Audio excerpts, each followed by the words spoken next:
Join Captain Jack Harkness and Rose Tyler as they come face to face with the evil Slitheen and Space Pig. Be scared as the Daleks reveal their mutant within. Run from the living plastic autons and learn the truth from the face of Bo. Doctor Who Series 1 action figures and other playsets. From character. And we're back with another episode of Doctor Who from Series 1. This time, we are talking about episode number 4. It is titled Aliens of London. Rachel, what happens in Aliens of London? So in Aliens of London, a flying saucer crash lands into Big Ben, and the government of London has to figure out what to do about this. And everybody has seen it, and we're kind of seeing what the city of London, I guess. I don't know if we're seeing more in the world part of it, but just kind of like London itself. We had an American broadcast at one point. We do get American broadcast. So we kind of get some people going, this is weird, and we need to know more about what's happening. And people are kind of obsessed with it. And we find out what's happening with said aliens that have crash landed in this episode and how they've infiltrated. Pretty much. It's about an alien coming to Earth and the Doctor and Rose getting back to... Oh, yeah, we're back in the present day. Yes. Yeah. I forgot to talk about that. We're in the present day. They came back to the wrong time, as Kevin said in the last one. An alien crash lands into Big Ben, and aliens infiltrate the government. There you go. I got it now. There you go. Yeah, that's it. You got it right there.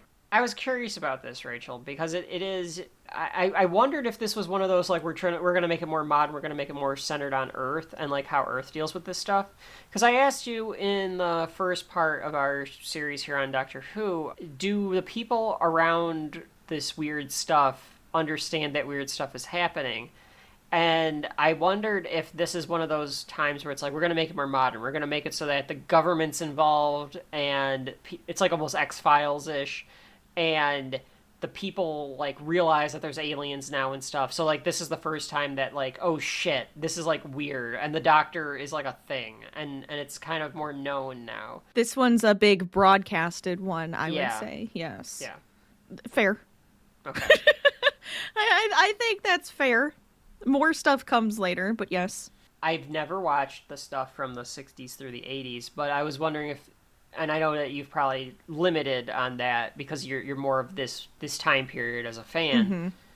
But I wondered if, like, back then there was, like, a lot more covering of stuff up, so it wasn't this out and about. Okay. I have a feeling back then it was probably, like, small groups that they could at least say, like, you can't tell anybody, and then they wouldn't. They reference to something in this one where he says that he worked with them in the past, but they wouldn't recognize him. So he'd had a different face. Right. Sure. So I figure that means that, like, he did work with the British military or something. That's probably possible. Maybe he kind of crossed paths at some point. Yeah. And they still kind of, like, try to make it hush-hush, like, and cover it all up. Fair. This episode aired first on April 16th, 2005. It is written by Russell T. Davies and directed by Keith Bowick. So, Rachel, shall we get right into Aliens of London? Let's Part do it. 1 of 2. This is a two-parter. It ends on a cliffhanger, which we'll get into. And why I was mad about them showing previews of the next episode. Yeah, again, don't watch so those. Stupid. Like, I don't even know if I could find you the time code, folks, if you listen to us before you listen to the show, which will spoil this episode, but it won't spoil the next episode like the end of this episode does. Was so stupid. Anyway, we start out with the TARDIS returning to London. We think it's 2005, and they step out, Rose and the Doctor, and they say they've been gone for 12 hours. That's what he planned, I think. She wants to see her mum, so she tells the Doctor, "I'm going to go see my mum." That's fair.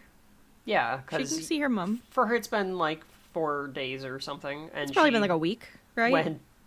Yeah, probably. I mean, she went a billion years. I guess it's only been a few days, but yeah, 5 billion years into the future, and then 130 years in the past. You're like, I think I'm gonna go see my mom for a minute here, make sure she's fine. Make sure that I didn't change history, and now she's like played by Queen Latifah or something. which I would also like to see. Wait, that would be kind of great. Yeah. Yeah. Anyway. That would be kind of funny if every time they come back, her mom's just Her a mom's different person. I like this And Rose actress. is none the wiser. Like, it actually just, like, all Yes, fits yeah, in, it and she's just like, glosses oh, hi, over. Mom. And it's like, Yeah. what? Yeah. Yeah, they just I keep like changing this shit in the actress. It would timeline. just be like a funny bit if they did Oh, that. yeah. Like, not the mom, but like somebody else. Or if Yes. like, the boyfriend is different or something. It would be kind of funny. Anyway, she tells the doctor not to disappear because she's like, got that little like connection to him now or whatever. But she's kind of like, don't just like run off just because I'm going to go see my mom. We could still like go on more adventures or whatever. I just need a minute. Just give me a break for a second. Especially if this worked, because now she's like, it doesn't even matter. Like, I can just go on these adventures. I can come back right away, and, like, I won't lose any time. She won't miss her life. She's not Coopering herself. Not Coop Cooper, but That's right. Joe Cooper. Yes. Is it not Coop Cooper? He's not. I thought he was also Coop Cooper. Coop Cooper is the grandson. Oh, yeah, you're right. We've been over He's just this. Cooper Coop? No, wait. He's Joe Cooper. That's Folks, right. you see Rachel has to go listen to Interstellar Part 2 again to remember all of that. There was so much. The doctor hangs around in the alley. The score drops down, so you get that distortion in the score of that, like, meow noise to, like, let you know something's wrong. And the doctor runs toward this poster, and it's like a missing persons poster. As he does this, Rose walks into her apartment, and her mom is in shock and, like, drops her coffee cup, does a usual suspects coffee drop. The doctor runs toward the apartment with, like, the picture. And the mom freaks out and starts hugging Rose and crying, and then you see that there's, like, a ton of missing person posters. Missing persons on for the table. Rose. Yeah. Yes. And the doctor walks in and says, "Hi, got it wrong. Wasn't 12 hours. It was 12 months." And then that cuts right into the opening credits. 12 months! So again, Rachel, like, does he just suck at this exact timing thing? Is something wrong with the TARDIS? Is this happening on purpose? Can you tell me? I have no idea. Okay. Maybe a little of both. That up? I think he fucked it up, and maybe the TARDIS kind of was like, well, can we jump a little bit? Because if we jump a little bit, you could fix some stuff that's about to happen. I guess last time it jumped them 9 years. Why didn't they just get back in the TARDIS and go 12 months back? Maybe because she already contacted the mom. So it would, like, throw off. So it would, like, really space-time something. continuum. Maybe. I mean, it's time travel, so, like, you're gonna... So it's one of those You can't things. overthink that kind of stuff. Yeah. But it might screw up the timeline then for her if she goes back then. The strongest part of this episode is the consequences of Rose being gone and how that affects her mom and Mickey. Yes. I'm being pedantic when I'm like, why don't they just get back on the TARDIS and then go back? Oh no, it's a fair question, honestly, because it's a freaking time machine. But if you could do that with time, anything where like time moves, you can probably do that. But I said, I think because they already touched something, because she already, like, her mom already saw her, I feel like it changes time. But it would change. But if they go back in the past, then that would change it again, and it would just kind of get distorted. There could be a problem with distortion. And I don't know. And I've gone cross-eyed. So there's a kid he's writing Bad Wolf in graffiti on the TARDIS. Yes. That's where I caught it, Rachel, and I was like, went back and watched the first one and heard Big Bad Wolf again, and I was like, okay, that must mean something. So that's why I'm pointing it out here, because I'm assuming it means something.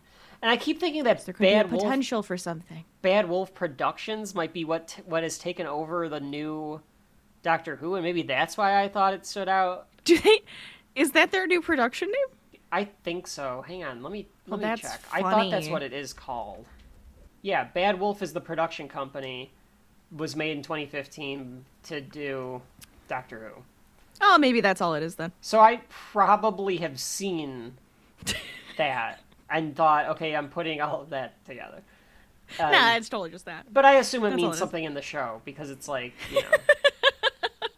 Anywho, Rose says that she was traveling, and she's just been traveling for the last year.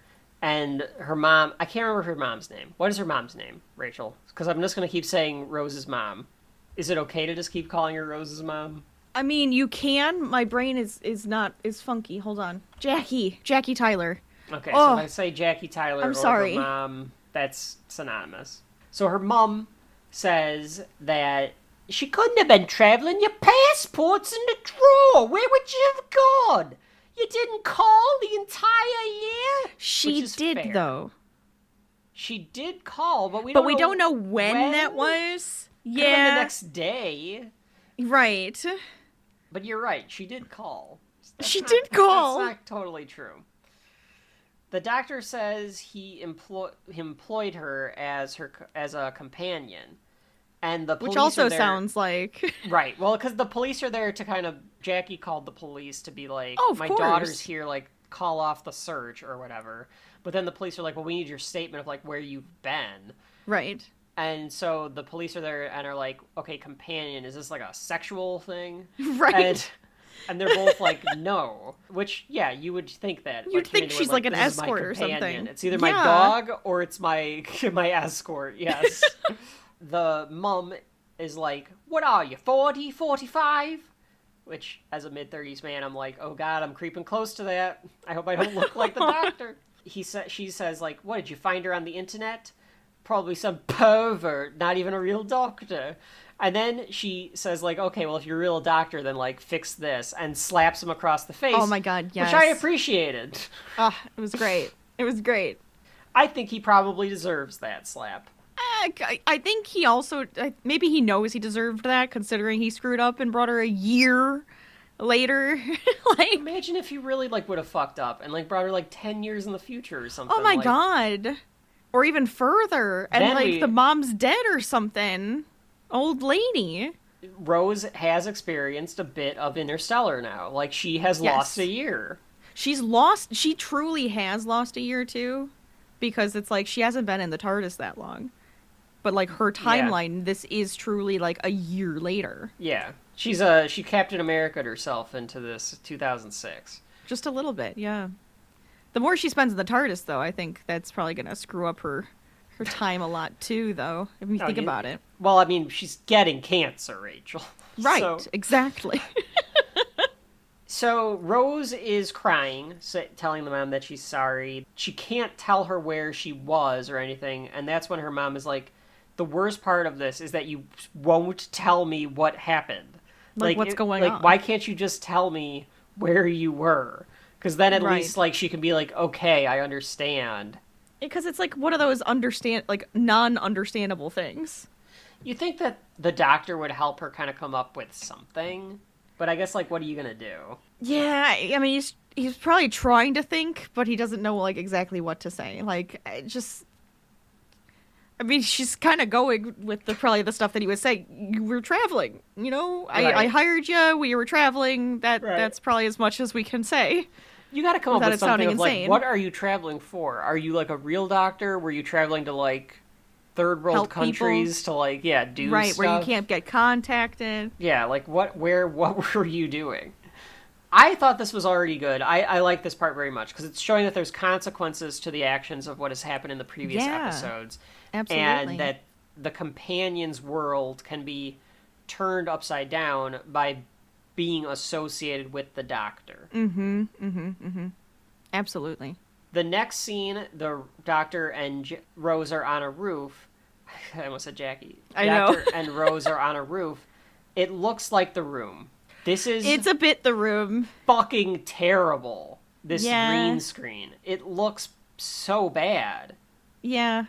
I mean, I get that because they had to make aliens and practical effects and a lot of CGI and stuff that they needed to skimp a little bit. But it's the Sesame Street set. This looks bad. So they're on this roof, and, like, the background is supposed to be, like, you know, the London skyline or whatever. But it just does not look good. Rose asks the doctor, how was the year that I missed? And he says, middling. Rose is like, God, it's, like, always fucking something with you, isn't it? I can't get a fucking straight answer. Everything has to be, oh, well, compared to the year 4500 AD, it was middling. So, Rachel, do you remember anything about the year 2005? Not specifically. If I look up the year 2005, just on Wikipedia, this is the year that YouTube launched. This was the year of Hurricane Katrina. Okay, yes. Pope John Paul II died. Okay. So you got that going for you. Let's see, what else happened? Wikipedia actually doesn't have a ton of stuff, so I guess it was a middling year. So yeah, middling year. And they added another second to the year, at the end of the year. That's fun. Angela Merkel became the first female chancellor of Germany. Because she says, like, are you really 900 years old? And he's like, yeah. And she goes like, my mom's right, that is a huge age gap. Again, like, stop making it weird. I don't... But, I mean, honestly, could it be relative to how long a Time Lord lives, though? Yeah, it's like... Like, maybe he's technically 19. Maybe he's a rebellious teenager. Right. Stage in Time Lord time. Right, we have to think about it like that. It's like us with elves. Or yes, dogs elves with us. and humans and hobbits, you know, all of that also is kind of relative to their own ages. To us, an elf is like, or a Time Lord is like immortal. But to like a dog, an ancient being, we're like immortal. Because they're like, how that's right. Things live forever. So it's like, you know. Exactly. So maybe it's not as weird as you're thinking. Yeah, well, you know, it's a little weird. It's a little weird. One of my favorite We Hate Movies jokes is about, like, Dracula going after, like, you know, hot young women, and they're like, look, Dracula, you're, like, 200 years old. And then one of them goes, well, who's he supposed to be going after, Cloris Leachman? And they go, yeah, I guess so. Well, Dracula has a whole other psychology around it. What's the difference, Rachel? You're trying to say, like, Dracula's immortal. Well, I'm not saying, like, the age difference. One, Dracula can manipulate people into loving him, okay, for one. But I'm not talking about. I'm just saying. He's a vampire, and vampirism is supposed to be this whole hullabaloo to do with, like, taking over women and, like, their bodies and everything, too. So, all right? Okay, we'll go so back that's to a little elves. bit different. Go back to the fucking elves, then. I mean, are we going to go into Twilight if we're going to go into vampires and that awful love story? Okay, but... He's like 100 and something? Yeah, and he had probably a bunch of child brides over the year, because he's a pervert. I mean, he lies and says he didn't, but, you know. Go back to your stupid elves. So now, Aragorn and the... Aragorn is half human. He also has... But he's for also, Christ's like... sake. But no, that's, like, my point. You're right. Like, that's the point. Like, she is still more immortal than he is. That's why he's going to die, because he's still human. Yeah. So it's weird. So stop relative. making it weird. Anyway. It's relative. The doctor says that her mom cannot come with them, because she's like, I could still go, and it's, like, fun, like, you know, we get to be together, and that's kind of fun to, like, be together. And he's like, fine, but your mom can't come with. And they laugh. Then she says, you're so gay, because he says I missed that. Because he says that was the first time that I've ever been slapped by somebody's mum. She slapped me pretty hard. I don't do families. She slapped you? 900 years of time and space, and I've never been slapped by someone's mother. Your face. It hurts. You're so gay. Now. What? She does. I didn't even notice that. I could see in a modern lens why people would be like, whoa, that came out of nowhere. That is how a 19-year-old would talk. Because... Oh, yeah, 100%. This is how a 19-year-old would talk, yes. I just don't know why it's like, gay. That's so lame. Because, like, that's how the word gay was but even then, like, synonymous with lame. Right. So people would just use that interchangeably. Oh, yeah. I don't know if at the time, like, people were like, whoa, that's weird. But... I mean, you go back to TV at that time, like, that is how it's used a kid lot, would say yeah. it. People my age for sure did. I know it was said around me. She's a little older than I would have been then. But in sure. high school, people would use, you know, gay as lame. It wasn't used as, like, a derogatory term, necessarily. No. But definitely synonymous with, like, that's so lame. Which clearly is a bad phrase. That's why people don't use it anymore. But... Yeah. That was parlance. It just stuck out for you. Yeah. No, it stuck out because it was so, like, jarring. See it. I don't know. Maybe it was the accent. Maybe I just kind of just, like, whoosh over my head, and I didn't ever hear her say that. So yeah. I'm always also fascinated with Billie Piper's mouth acting. So she really cockneys her mouth up when she says that line too. So like, of course it like stood out to me. Because of how bad the background is, I'm getting so much more British soap opera style video that it's really bugging me in this scene. A spaceship comes crashing in. Yes. It putters out rather slowly. It's this big CGI contraption as it goes over London. It nails Big Ben. It like whoosh, like goes through Big Ben almost. And then it falls into the Thames River next to the bridge. It doesn't look great, and it moves kind of slow, which I assumed was because of all the rendering that needed to be done on this thing. It could be, yeah. I mean, even the water looks fake. Yes, the water also looks kind of fake. Even in still, I'm looking at a still image of it, and even the still image looks pretty bad. Yeah. Again, they didn't have that much money. No, I know. They You gotta remember that. They had a hefty budget on these.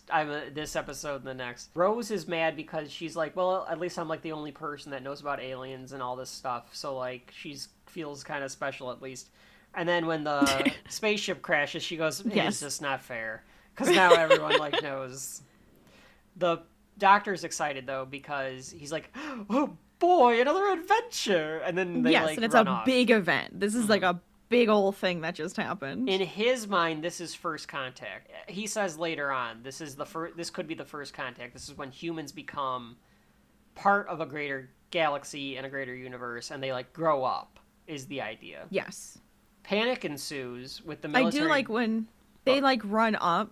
He looks super excited, like you were saying, and she's just like, "Did you know this was going to happen? No. Do you recognize the ship? No." Like all of this, like he just keeps going, "Nope, I don't know what's going to happen. I don't know why it crashed. I don't know who they are. This is really exciting." That might be part of his excitement because he didn't know that this was going to happen. So now he gets he's kind to of see like history. He's witnessing something. Yeah. Yes. The military have a lot of like roads blocked off. There's blockades all around the city. There's rioting happening now and stuff like that. Rose is like, well, why don't we just use the TARDIS and like go in for a closer look? And he's like, we can't use the TARDIS. We'll risk getting captured if like we just pop up. He goes, "That's also alien. I don't want them to look at it." So they decide to go watch it on TV, which the doctor is not too pleased about. Well, no, because he really wants to like run in there and see what's going but on. He can't. Like he doesn't. He's trying to figure out how he could. So like the only thing he really can do is watch it on TV. Right. With all the normies over here. These fucking normies. These fucking humans. He is a species. He really does not like humans. He's just like, God, no, these fucking he loves idiots. them. He loves them. He's so endeared by humans. He looks at them like pet like elephants cats. look at humans. Yeah, definitely like how elephants look at humans for sure. Elephants think that we're their pets. I love that fact. I will never not love that fact. If that's true, if I got an elephant, would it take care of me like I was its dog? It might. Because that's a great retirement plan. I'm going to invest in an elephant and then just let that thing take care of me. I think it'd have to be a wild one. You'd have to, like, go join a wild group of elephants. I don't think you could just, like, purchase one, because then you're taking care of it. No. Well, I mean, okay, here's what I'm saying, Rachel. Instead of having, like, a live-in nurse, I'm just going to have an elephant. Just a live-in elephant? Yeah. So I'll supply it with food and stuff, but I just want it to, like, play with me and, like, feed me and take care of me. Like I'm its pet. And then when the time comes, you know, it's like, all right, like you're getting old. I'm going to just kind of like, you know, take care of your my aging pet. Yes. Yeah. Interesting. Yeah, that's my plan. And okay. I'm gonna write that I'm up. excited to watch this happen. I'm going to just watch this unfold now. Can't wait wait till you get Stampy and he's just an asshole. Yes. Now I get the one elephant that's just a jerk. He's trying to get my money. Trying to get in my will, that son of a bitch. That's right. That's what he's doing now. How the hell did we get on this topic? What did I say? Oh, that the doctor doesn't like The doctor hates humans. We see the riots happening on TV as a result of what happened, which it would. The second that an alien comes to Earth, riots in the streets because people are stupid. That's never going to happen because the aliens are going to be like, these people are too fucking dumb They're not. We cannot make contact with them unless we are taking over. There's no reason to go take over that planet. It sucks. They're just gonna destroy kill each other themselves anyway. anyways. Wait 100 years and we'll just take it when it's barren wasteland. Well, they want the resources, most likely. I don't know why they would want a barren wasteland. For the land, they'll build it back up. All right. It's like renovating a house. I suppose. Yeah, you get it on the cheap. You gotta renovate the planet. Yeah. Now that is a TV show that I would watch.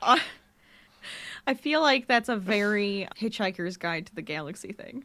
Or a South Park episode or whatever. Or Doctor Who episode, for that matter. That, honestly, yeah. They flip through the channels at Rose's apartment to see the news covering it. As time goes on, the Doctor is watching more and more intently, and more people are coming into Jackie's apartment, and they're like the neighbors, I think. As you kind of would. Like, they're kind of gathering. You're all just, like, and talking about it, and gossiping. Yeah.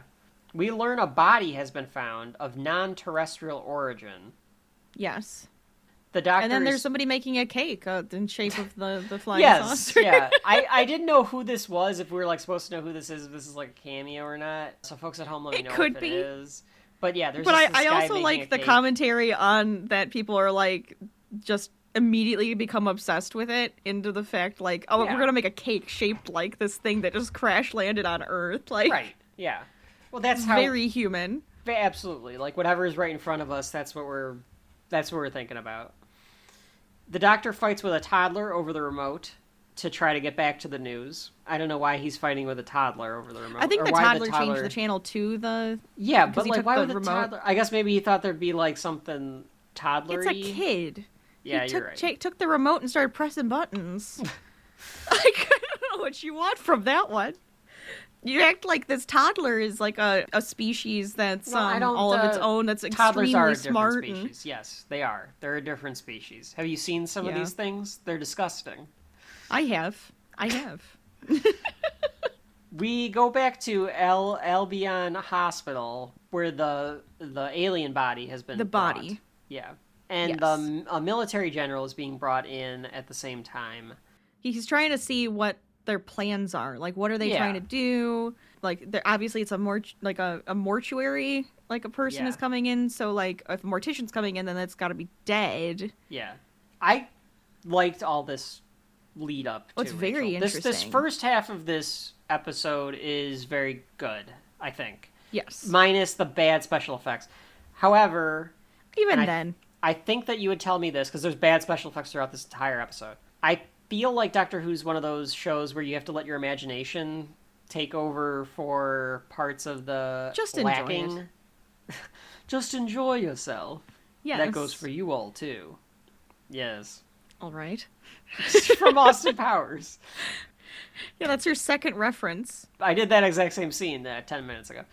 No, I mean, you can tell me if I'm wrong about that, but I just feel like with some of these cheap special effects, it's like a Power Rangers thing or an X-Files thing sometimes where it's like, okay, I have to let my imagination kind of fill in the gap of like what it's supposed to look like and let it go. Story-wise, this is what it should look like, and this is what they were thinking it should look like, and it's just because they don't have enough money to like build on that. Yeah. To know what they're going for. That's why I'm saying, I'm like, yeah, it might be, but I'm like, like, who cares? Like, just enjoy it. Like, the costumes can be kind of fun. They're kind of gross, but they're fun. But I'm saying, like, I still do like all of the lead up to this because it is building to something. It really feels like it's building to something. We go to the morgue. There's a hot coroner opening up a sheet. It was like, are they trying to make this like pretty? Yeah, they're trying to make like a pretty coroner here. I refer to her as hot coroner throughout my notes here. Great, wonderful. She opens up a sheet, and the general is shocked.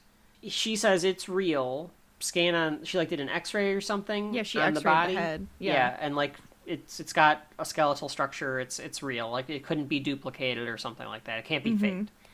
I think you'd have to do like wouldn't you do like carbon dating on it or something like that? She's probably doing a ton of stuff. I have no idea how long it's going to take for her to get any of those results back. That's so I think true. these are like her this her is my initial thoughts. findings. I think it's real. Yeah.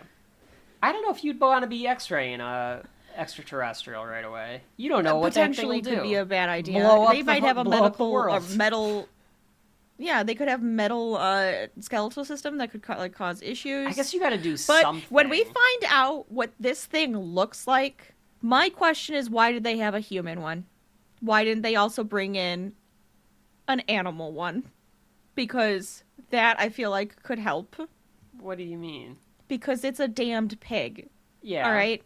So if you see a pig creature, okay, you see a humanoid pig creature, wouldn't you think maybe instead of just a human doctor, we might also want an animal doctor? Because we don't really know all of the things that we're looking at. Maybe we should kind of think more broadly instead of just human.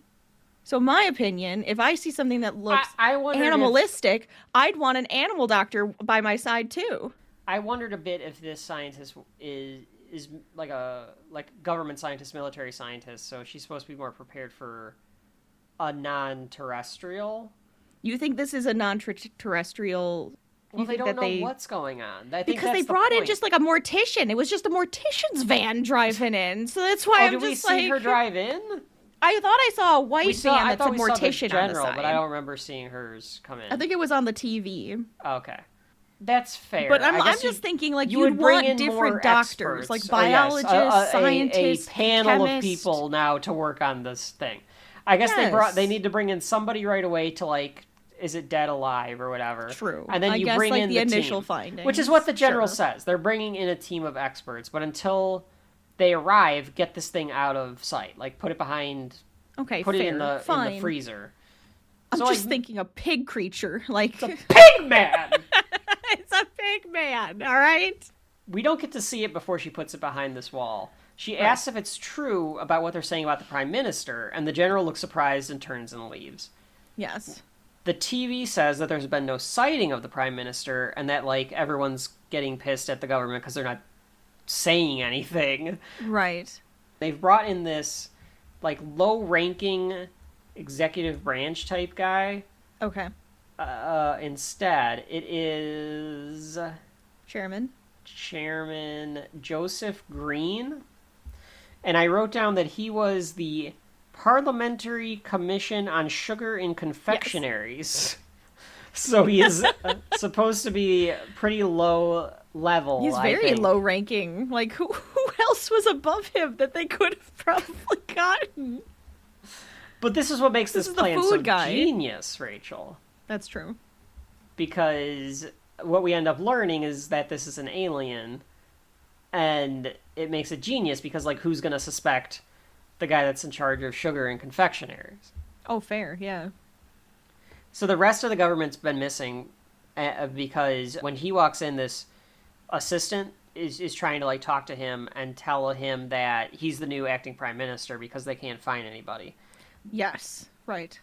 This is the first time that he farts. And he goes, oh, just a nervous stomach, I guess. But you're supposed to, like, it's very juvenile fart. Yes, because there's no setup. And I love a good fart joke. Like any red-blooded American. But the fart joke needs to be set up and payoff. The payoff is the fart. There needs to be setup. And there's a lot of farts in this with no setup and payoff. I think that's the point, is that there isn't a setup, because it's just like, what is with the farts? You're supposed to be questioning these farts. I don't know. And then you're supposed to be actually I think combining the people who are farting. But I think and going, something's going on. I think it's also British humor, though. It's like lowbrow British humor of, like, joke laughing at the farts, which is the same as American humor, but it still feels like you're supposed to question the farts. Because they're so, like, out of place? Yes. All right. I'm not huge into fart jokes. All right? It's not my, Rachel will defend my thing. This fart jokes to death! I won't. But, like, in some instances, I won't. This is kind of But, like, with the fart jokes thing, it's like, I'm just trying to, I think that's what it was going for. No, I will take it. I will take that. What about the alien body, sir? Never mind that. Where is he? Where's the Prime Minister? No one knows, sir. He's disappeared. I have to inform you that with the city gridlocked and the cabinet stranded outside London, that makes you acting Prime Minister. With immediate effect. Oh, Lord. Oh, hold on. Pardon me, it's a nervous stomach. Anyway, You did also miss Harriet Jones.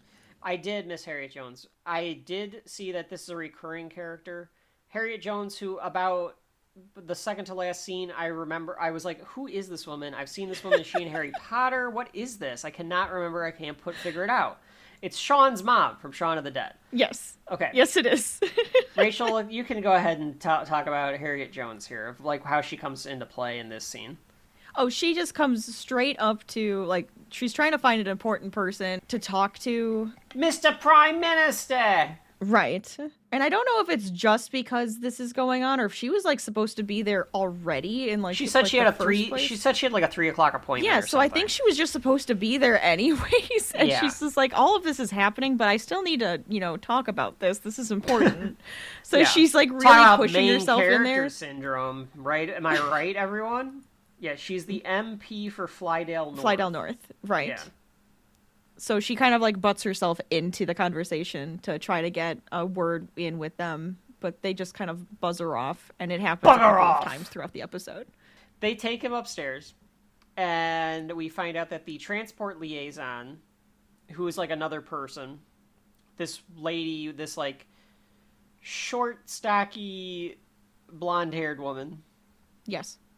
looks like if someone asked you to draw a short, stocky British lady, the only thing that she's missing is an oversized flower hat. Oh, yeah. And I then- feel like a hat would definitely do it. And then you'd have And, like, it. a little clutch and a cup of tea on a saucer. And a parasol, perhaps. And you have what this That's too character far. is. That's for a young woman. This is an older lady. She says, so it's her and some like other assistant guy. They will say that the car disappeared. We can't find the prime minister. That same assistant gives, I'm thinking he's like a page or something, like, he's like he's on staff for the prime minister of some kind. Probably. I think he definitely works in this building, like, all the time. He gives them the emergency protocols that are used for an invasion from an extraterrestrial world, which I assume like every country, or at least like, the bigger countries have these like apparently we protocols. do have one. I would not doubt it. They've been talking about it a lot more. That another thing that Garrison threw away when he was president, like the pandemic protocol. Yeah, he would do that. I mean, of course he would. Oh, we don't need this. And then immediately get invaded. And then we get invaded like 2 days later. Yeah. Right. Because there's somebody sitting there going, well, he threw out the papers, guys. We can invade now. They're going to get real confused because they don't have this briefcase. So he takes the emergency protocols, he farts again, and then they go behind these closed doors into this, like, conference room. Mm-hmm. The three of them then stand there, he kind of, like, throws down the emergency protocols, and then they start laughing. So they must be aliens. You, like, know at this point that they're I mean, you gotta be, right, they're at this like point. aliens, yeah. The doctor leaves Rose's apartment. He says it's way too human in there. I think he's just, like, cooped up in there, and he's like, he has to get away from like all their like little human gossip. Because he's and always talk. on the go, and it's like, right. And he wants to instead go see what's going on, and he wants to go to the coroner's office to kind of see like, or this hospital, so that he can kind of see the alien himself. Right. This is when he talks about how this is when mankind gets to grow up and everything. So he just says, "Let me wander. You guys go celebrate," and he tries to like leave. As he does, she says, like, "You're not going to, like, disappear on me again, are you?" He looked annoyed. He did. Like, why did he look so annoyed about that? I guess because he's just like, oh my god, do you not trust me? But it's like, no, I don't. I don't know who the hell you are still. It's only been, like, a few days or a week or whatever. I kind of wondered if it was, like, I know I, like, have a companion and everything, but, like, sometimes these humans, I just wish I was traveling solo. Again, I guess it goes back to, like, he thinks of them as, like, pets. Because he's like, yeah, I'm going. Like, I'll be back. I'm going to come home. Yeah. I'll be back in a little bit. It's fine. So he turns around and he gives her a TARDIS key. And he's like, look, if you want it, like, you can go in the TARDIS yourself. This is the key to the TARDIS. Which, great little feature there. Rachel, do you own a TARDIS key? I assume that this is something that you've been looking at Comic-Cons, is to get, like, a prop TARDIS key. I don't. It could be kind of fun to have a little prop TARDIS key, but I'm pretty sure it just looks like a key. Yes, it does look kind of just like a key. It glows. Can I get a key that glows? Probably. I can get you one that, like, you press it and it lights up. I'll take that. Yeah, that'd be fun. But he did give her a key to the apartment, so they moved on to the next stage of the relationship here. That's true. That's a big step right there. It's a big step. Big commitment. It's just a big, or it's just here's the key to the office, you know, and Lock she's up just when the you're assistant. done. Right. All right, we had two different takes on that. Folks It at could home, be let us know both. which one it is. He kind of lives in the office, so, you know. Does. He really is an Elon Musk. Ew. People are... Ew, never say that ever again. Ew. He's a very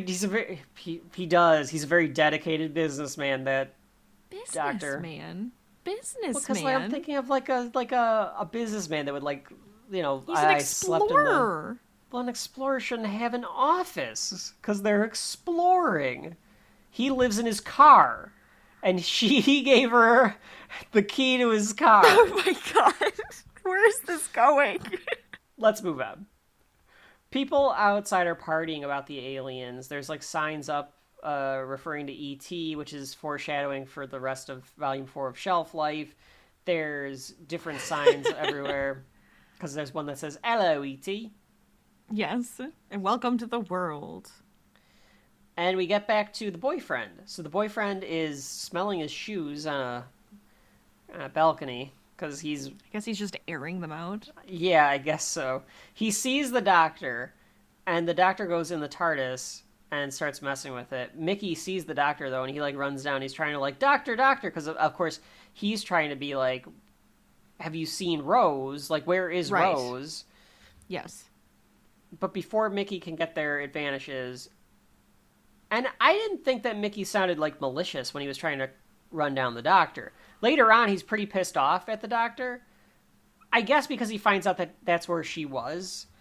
Right, Because it sounded actually like with him the whole time. It sounded like he was just trying to get the doctor's attention to be like, have you seen Rose? I think that's a part of it, and then once he knows she's safe, now he's going to be pissed at him. Okay. Yeah, yeah. That does seem like a Mickey thing. Right. Yeah. It's like Mickey's- one step at a time. Yeah. One, I have to be worried. Now I can be pissed. Mickey slams into a wall when the TARDIS leaves, so now he just kind of gets up to try to look like, you know, no, I'm fine. I meant to do that. Yeah, he looks like an ass because he just ran into a wall. I feel like the doctor realizes that the TARDIS is having some issues. He thinks it's working kind of janky because he's, like, trying to fix it or something. Yeah, I mean, he's like smacking it with a hammer. He just presses He buttons whacks it with a and hammer. whirs things. I guess that's kind of maybe the thought process, or he doesn't know exactly how to fly it, maybe? Doesn't know how to fly it. I don't know. It just He seems better like he know how to just fly randomly it. does stuff all the time. Maybe That is that's why he's true. always screwing up. That is true. At the government... He's hitting it with a hammer. You think that's part of the flight? It's Or do you think that it's there's when you something wrong slap with the TARDIS? It's like when you slap the electronic to get it to work. Okay, so it's just kind of old. Yeah. Okay. This is the last TARDIS, Rachel. There's no other. The dealership is closed. This is the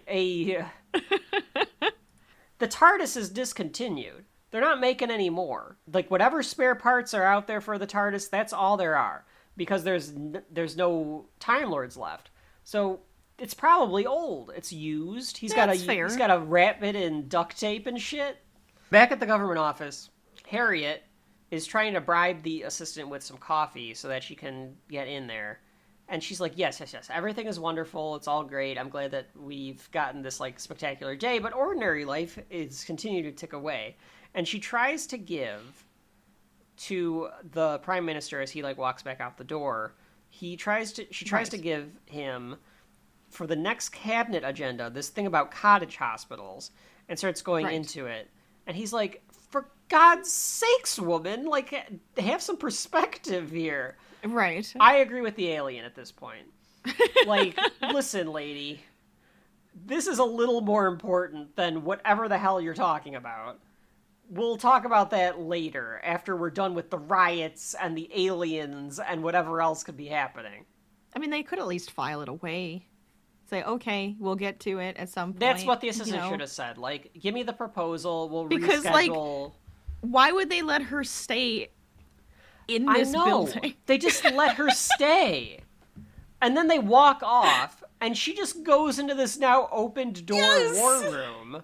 Which I get it, you're the aliens, you don't give a shit. So, like, you're not gonna, like, lock the door behind you or put the briefcase away.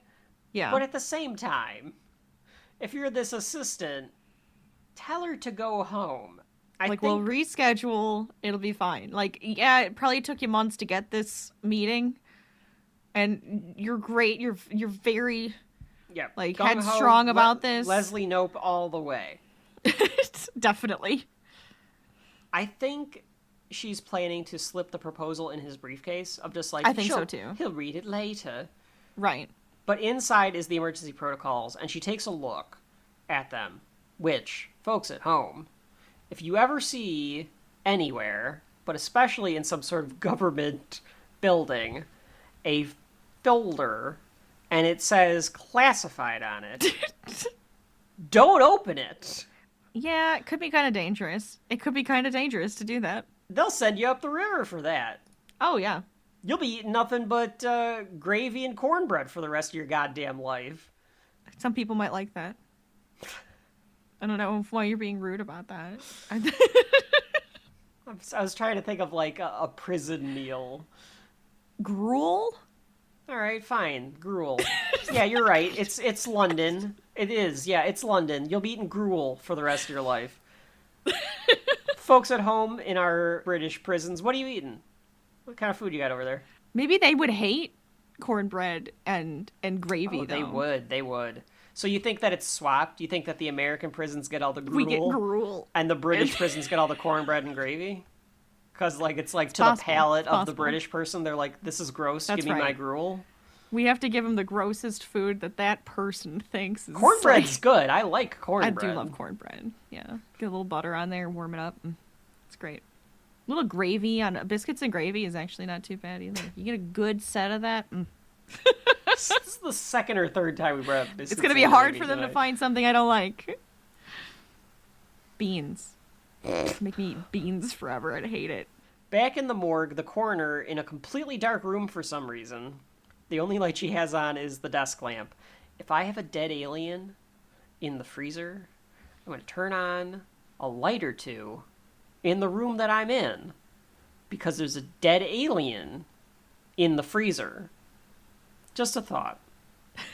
And while she's in this room, she hears a thumping sound, and there's loud thumps coming from... No, exactly. Go get somebody. What's your fucking problem, lady? Go get like a soldier or something. One soldier, just one. Right. I need you to stand here because this thing is making noise, and I don't know if it's dead. It must not be dead, or something's happening with the body. Why would you take it out? I don't know. I really wouldn't. So that was stupid. Because there's loud thuds coming, and the doctor takes the TARDIS into the hospital to break into the morgue. This is very horror movie-esque, because the coroner's, like, approaching the drawer, and the lighting, and, like, the way that it's framed and everything. But like an idiot, she opens it, and it freaks out. The doctor, using the, what's it called? The sonic screwdriver? Yes. He opens... his sonic screwdriver, yeah. He opens the next door, and instead of it being the morgue, it's like this room where there's a bunch of army guys. Oh yeah, just he just walks straight into people. We think he's gonna like come out of this. Yes, you think he's coming into the morgue or something. Yeah, they comically all point guns at him. Very Bugs Bunny-esque. Very. You don't just think some random person was in a closet and came back out like they were gonna sweep something up. Like, there's like so many people in this building right now, and immediately... No, because they say, the general, I think at some point says that they've cleared the building. So, like, the only people in it are the troops and the coroner. So I guess from that standpoint, they think he did break in. Okay, that makes more sense. So they hear a scream. They hear the coroner scream. And then he immediately is like, Delta something, like, go, go, go. And they all follow him. And I'm like, why would you follow this guy? I get that there's a scream, but you're not, like, the lead of that, like, group isn't like, you two stay with this guy we'll go investigate the scream. Why is he leading the army guys? I think he took them by surprise because he did. This is where I think this episode starts to kind of fall apart a little bit. It gets a little silly. This episode does get a little silly. He does run through them, and they might be thinking they need to go protect her. She's probably more important. So even though he's like leading the crew, they're probably gonna like shove him to the side once they get to the room, but then they don't. So it is a little silly. I guess they obey because he seems to know what he's doing. Because then he goes into this room and then he like tells the army, okay, create a perimeter and do all this and that. And they do. And I guess it's just because he seems like he knows what he's doing that they like all decide to take orders from him. But folks at home, this is why the US is in charge of NATO and not the British. Because clearly the British will just do whatever anybody says with their armies out. Joking. Of course. Hopefully. I hope so. He wants to know what it looks like. And he asks the alien. The alien. And he asks the coroner, like, where is it? And then he realizes that the alien is still in the room. So he calls this army guy that, like, stayed behind over to him. And he looks behind a corner and sees it. And this is when we get the big reveal that it's a pig man, Jerry! A pig man! It's a little pig person. It's like the height of a child. This looks like a Guardians of the Galaxy creature. Oh, 100%. Yes. Little pig guy in a spacesuit. And he looks scared. Yeah, and he runs out, he waddles out. He's running down the hallway, and the doctor's saying, don't shoot, don't shoot. This army guy shoots it. Of course. Probably very against protocol. This guy's getting a dishonorable discharge for this shit. But I thought it was also... It's the knives thing. What's that one called? The dangerous weapons or... Sharp-edged weapons. Sharp-edged weapons? It's sharp-edged weapons, all right? Now, that's an American thing, but maybe it's the same idea for the British guy. Way. You know, he's coming at you. You don't know what he's got. He's got these sharp-ass hooves. He doesn't know if they're hooves, if there's something's going to come out of them. He needed to give a warning. And then he didn't do anything. He stared him down and shot him. He didn't say a word. Yeah. He didn't shoot into the air. He didn't do nothing. Kill shot. Yeah. If you have a living alien... It's very disappointing. Poor little pig guy. That's so much more important than a dead alien. Yeah, and then the doctor mourns that the pig man dies. And the doctor says, like, he was scared. Like, why did you do this to this creature? 'Cause right. It was like if we went to another planet and they just shot us. Like, sometimes I feel like the doctor is supposed to be, like, caring about all creatures, and sometimes he doesn't exactly have that mentality, but I think that's supposed to be what he's doing here, is having, like, this I care for all creatures mentality. Well, I think it's more so he does care for all creatures until you do something that he can't forgive. I see. Because he is the doctor and he has that mean streak in him. Harriet is reading the emergency protocol, and the general's approaching with the acting prime minister saying none of the protocols have been done, and that he sucks, and that they haven't done a single thing that they're supposed to do for an emergency protocol. Right. So again, it's Mr. Garrison all over again. Same idea too. The generals were all like, "You haven't done a goddamn thing that you should be doing here with the pandemic." Exactly. He's just saying it's outrageous. This is ridiculous. Like, what are you doing? Harriet hides in a side room off the main room that they were in. The general says that he's going to take over because he's going to dismiss this guy as prime minister, because this guy's like, last time I checked, I'm the prime minister. And he's like, you're acting prime minister, and I have the authorization to be able to, like, put us under martial law and just take over if you're not doing your duties. And the prime minister guy says, like, but I've been having so much fun. And then they all start farting and laughing. Like, laughing and farting and acting like a joke. And this guy's like, what weird. The hell? He even has this, like, what is happening right now? I said it's very, very, like, British farting noises, too. It just feels British to me. He canceled the rest of the cabinet being airlifted in because he's like, I don't need any of them. Like, we're fine just as is. And then the prime minister unzips his forehead to reveal that he's an alien. Well, he's not the only one. All three of them do. All three of them are. There's a blue glow. We don't see the alien design, but we do see Sean's mom's view as they kill the general. Right. And you get, like, her, like, eye, like, looking, like, it's cinematic. Like, oh my god. Yeah. Right. Back in the coroner office, the doctor explains that some aliens, what this is that it's a earth pig that has been modified by aliens, and, like, they've done stuff to it to, like, give it intelligence or make it, like, put it in this body to He throw described it like a mermaid. Like a mermaid. Kind of like a half being. Yeah. That they also made intelligent. Because what mermaids were, like, cat heads on a fish body or something like that. So you can tell that he's mad that they did experiments on the pig. I think he thinks, like, doing experiments on this is against, protocol for aliens. Yeah, You're not supposed to do like that. against the law type of thing. And the Time Lords, of course, are the law when it comes to the universe. I think he's thinking more natural, but yeah. But you can tell that he is pissed about this. So he's trying to figure out, like, why would they do this? And the coroner's like, aliens are faking aliens, but why? And then he vanishes, and then you hear the TARDIS whoosh sound from the TARDIS again. Back at Rose's, Mickey shows up, and he's shocked because he sees Rose. The neighbor, I think it's the neighbor, says someone owes Mickey an apology. Rose says sorry, and she's like, no, not you. And then Jackie. The camera shifts over to Jackie, and the mom's like, well, what was I supposed to think? So, like, clearly they blamed Mickey, and the mom was like, Mickey must have killed her. Like, Mickey must have done something to her. He's the boyfriend, Oh, Rachel, Mickey was on Nancy Grace. He was on Dateline. Oh, he was everywhere. He was on 2020. He was in the Daily Mail, the Daily Prophet, the Daily Bugle. He was on everything. Mickey killed Rose Tyler. That's right. We can't right. find Rose He's a Tyler. murderer. He's a murderer. I guarantee you. What'd you do to her body? We've got cameras on him. We've been going through his trash. If you had any self-respect, Mickey, you would come forward and you would tell us where Rose Tyler's body is.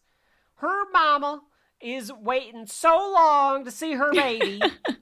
Nancy, I just wanted to call in and say that I'm so appreciative of all the work you're doing trying to bring justice for Rose Tyler. Well, I thank you. And one day, those Cardiff and London policemen are going to get off their asses and they're going to arrest Mickey for this crime. That's right. Definitely. I'm here with Jackie Tyler. Jackie, please tell us about your daughter. She was, first of all, Nancy, I'm a big fan. I watch your show every day. Yeah, all of that. All of that happened. Probably. He makes it sound like they've only taken him down to the police station a few times. 5 times, yeah. Yeah. Oh, but Jackie, you don't but they think probably Jackie held Tyler him there. is He going probably to the was press? arrested for a while. He probably was in jail for a while. Yeah, they could. If 100%, she like was American calling every rules, press she person called the she press. knows. Yeah. Oh, yeah. Definitely. So he says, like you said, that the cops called him in 5 times to question him. They couldn't find any evidence because, of course, there isn't any. And then that the mom started making up rumors about him, which obviously we went to the extreme in our little bit. But, like, she definitely was telling everybody that, like, Mickey do something to my daughter. He tells her the TARDIS moved and he left. So she's like, yeah, the TARDIS vanished. Your doctor left. He left you here with us. And so she runs out. They go to the alley and Mickey says, how do you feel about being left behind now? About being, like, another part of our crappy human race. Because, like, he didn't really... Because he knows more about the doctor. Yeah. Yeah. Oh, Mickey Smith. I could have been saying, Mickey Smith killed Mickey Smith. Rose Tyler. Where was I? Okay. So they went down to look to see where the TARDIS went. Yeah, and it's gone. And then the mom wants more information. Because the mom is like, okay, what are you talking about? Because why does Mickey know? Mickey knows about the she's doctor. Surprised that Mickey knows anything about the doctor. Yeah. Mickey knows about, like, some of what was going on. So Mickey is like, now that your boyfriend left, and Rose is like, he's not my boyfriend. I thought it was a little mean when she goes, he's more important than that. Now, she means he's more important to, like, the universe and, like, the Yeah, the he's just natural like a more order of important things. person. Yeah, but it's Yeah. like you're telling your boyfriend that, like, this guy's more important than my boyfriend. So it's kind of weird.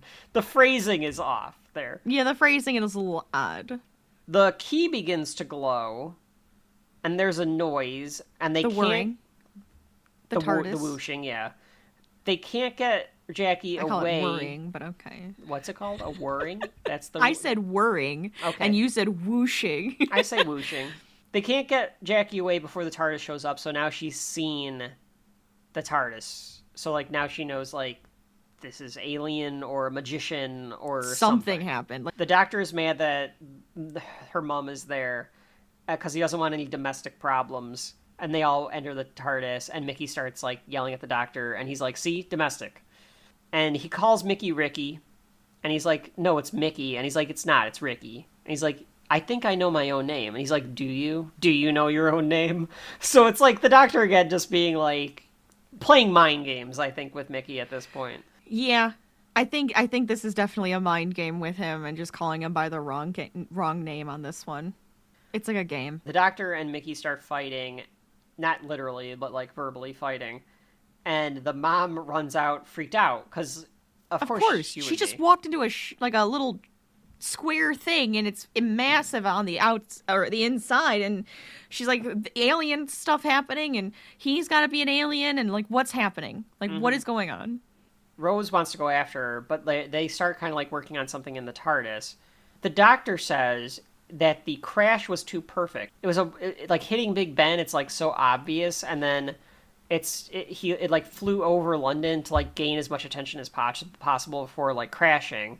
So he's like, it clearly seems staged. It seems fake.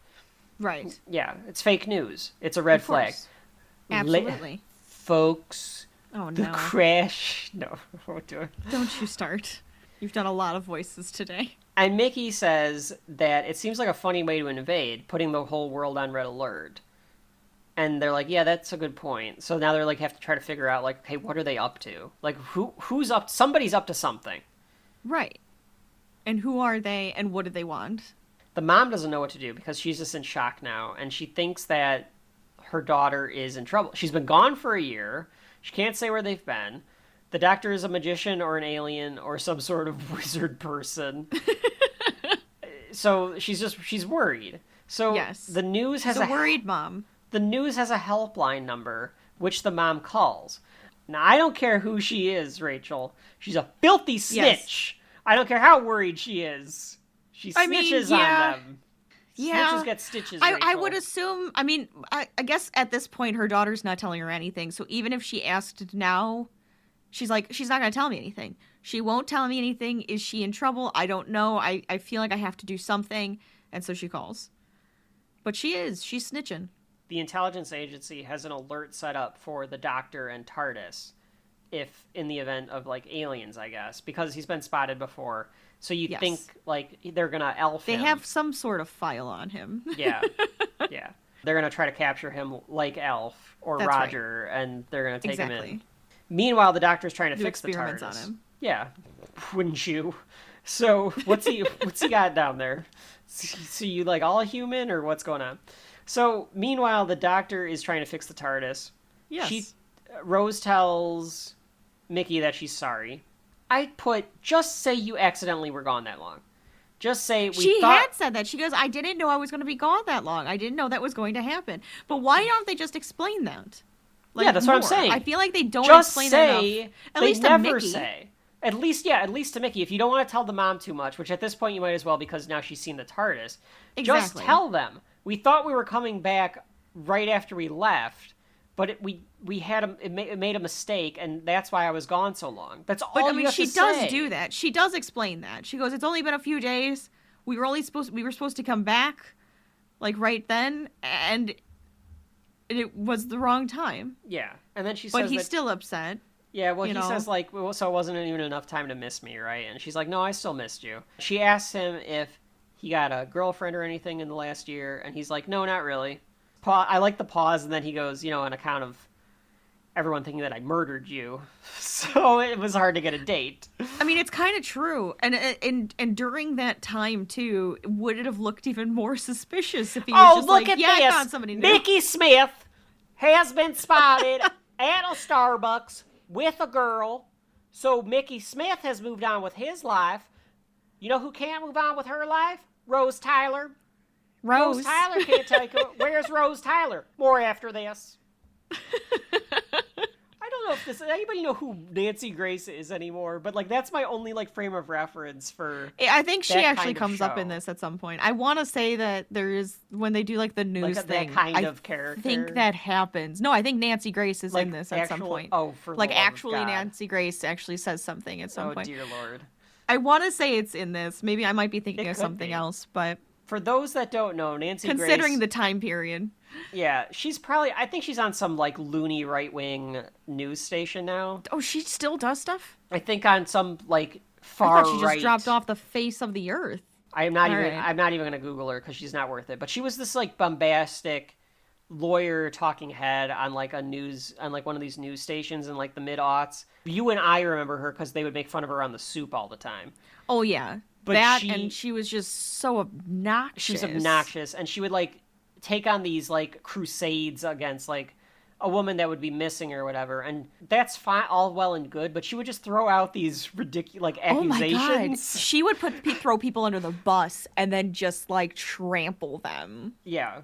And then you don't even know if it was like real or not, and everybody would be like up in arms and going after them.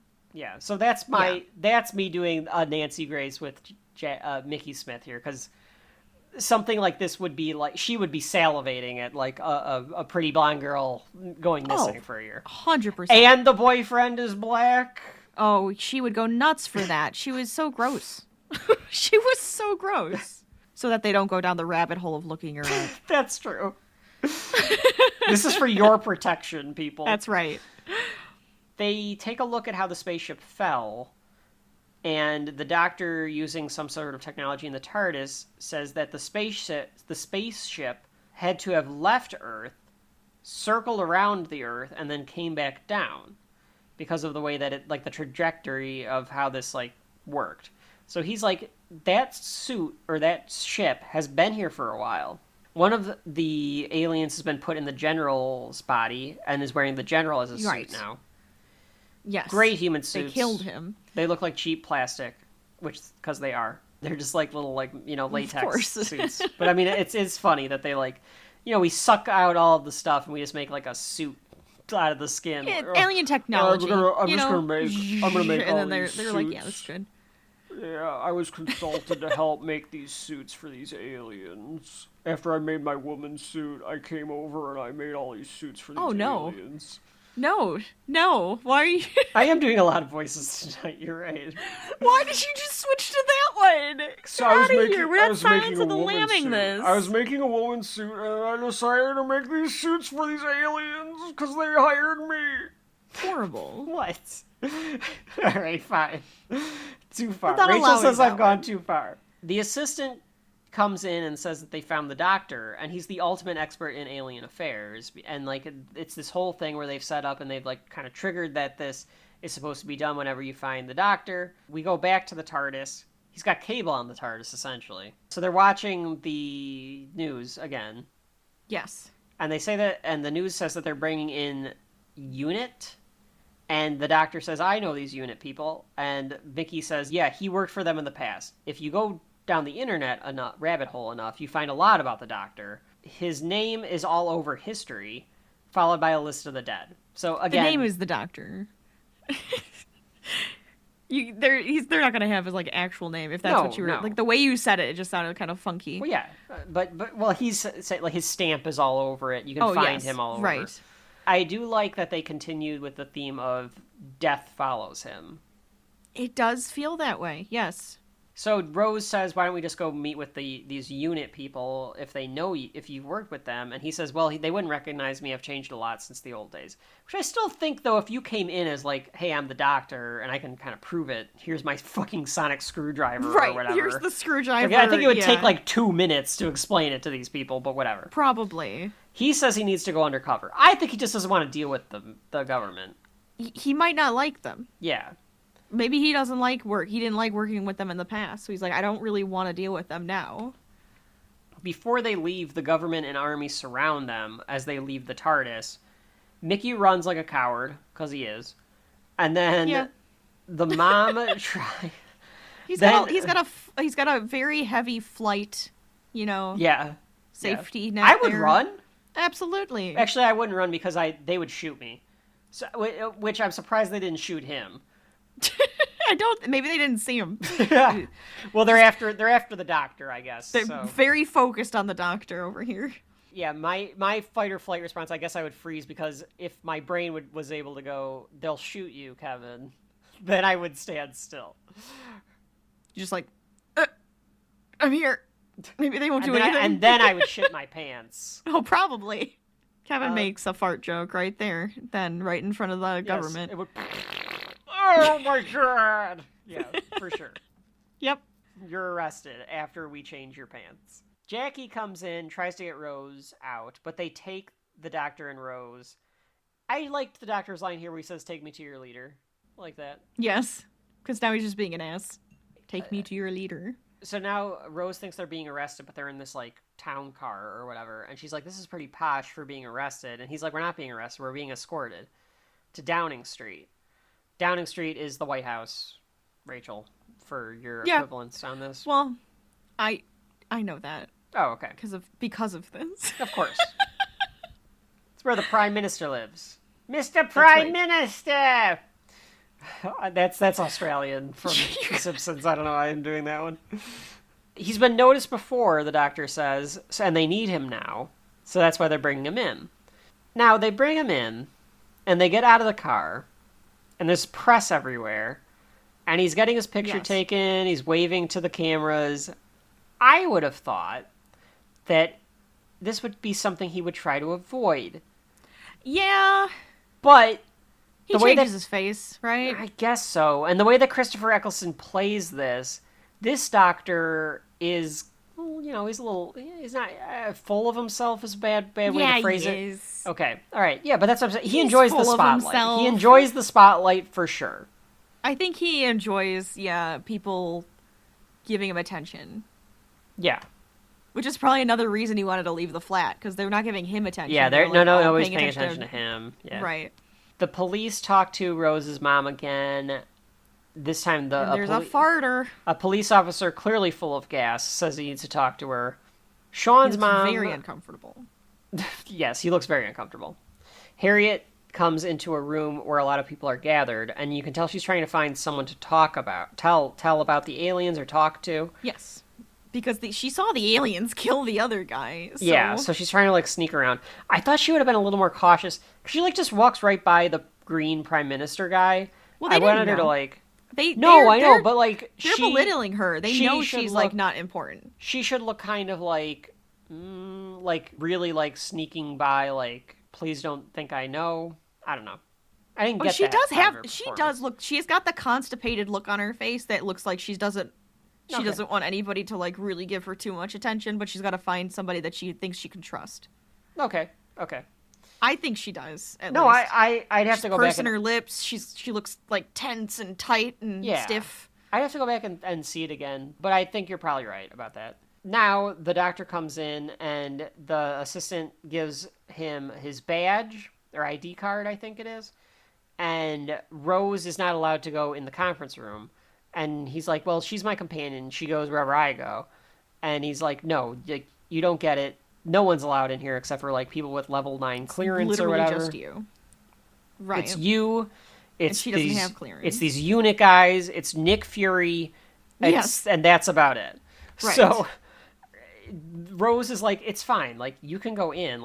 It'll be fine. I'll just stay out here. Yeah. And Harriet is there, and she's like, look, let me actually accomplish something here, and I'll look after Rose. Yeah, because she's like, wait, you're the doctor. I need to talk to you. And then the assistant starts getting upset with her again, and she's like, well, did she hear about the doctor, or do you think that was in the emergency protocols? I don't think she's ever heard of that. Maybe a little bit of both. Okay, it might have been a little bit of both, because it might have said something about Code 9, and he's been saying Code 9, and that's the doctor, and you're the doctor. and then she's overhearing all of this, so she might be knowing what's going on at this point. She's just in this building. Yeah, she's just been wandering around this classified area forever. Right. In the But she knows he's of importance because he's going into the meeting. That's true. Yeah. Yeah, I guess that's true because she says to Rose, like, they start walking and Harriet's like, don't look at anything, like, just answer my questions.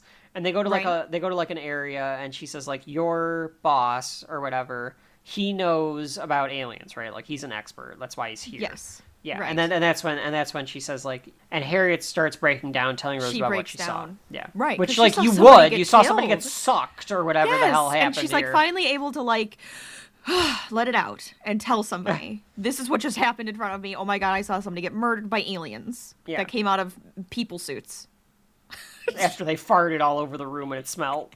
It smelled so bad, Dr. Lecter. Just to bring it back to that. God damn it. In the conference room, the Prime Minister and the General Aliens take their spots at the front as the Doctor quickly flips through the protocols.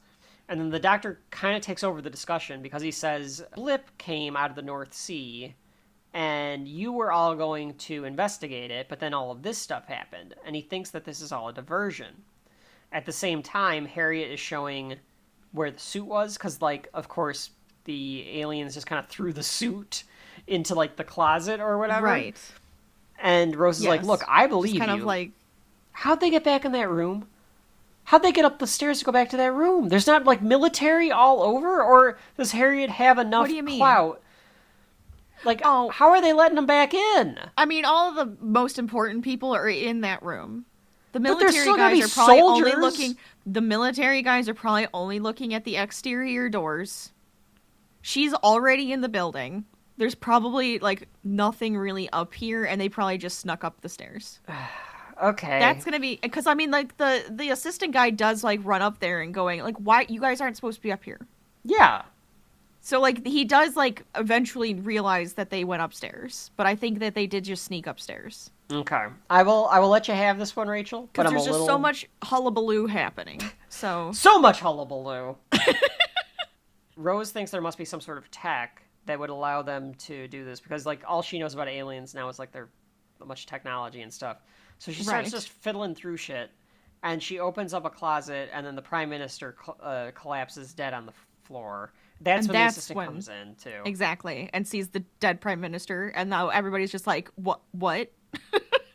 The doctor... And then the lady comes back in to that room as well. So the lady comes in, the very British lady comes in. That's what I'm going to call her. VBP. Or VBL. Very British person or very British lady. She's a VBL.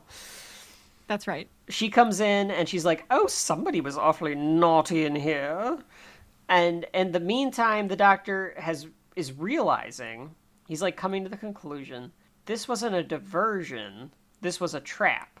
Yes. Because if they could get them to call out all of these like emergency protocols for an invasion, they would get all the alien experts together at the same time as this is happening in the conference room.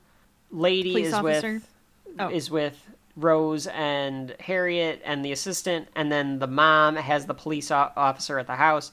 Very British man. A very British man. VBM for sure. Caricature of a big British man. The big book of British men. He looks like a very British man police officer. Like he should be swirling his like a billy club and stuff. Sans beard or mustache. Yes. Picture a British police officer. You got him. Like the long face and everything. Yeah. Like that. I feel like he's British a caricature. long face. Absolutely. Yeah. That makes the best human suits, Rachel, because like it's the most generic suit you can get. They should have gone to America. If they needed a big bottom, if that's what they needed, they should have gone to America. Yeah, if they needed more space, if they needed really a big have. fat ass, then they should have came to the U.S.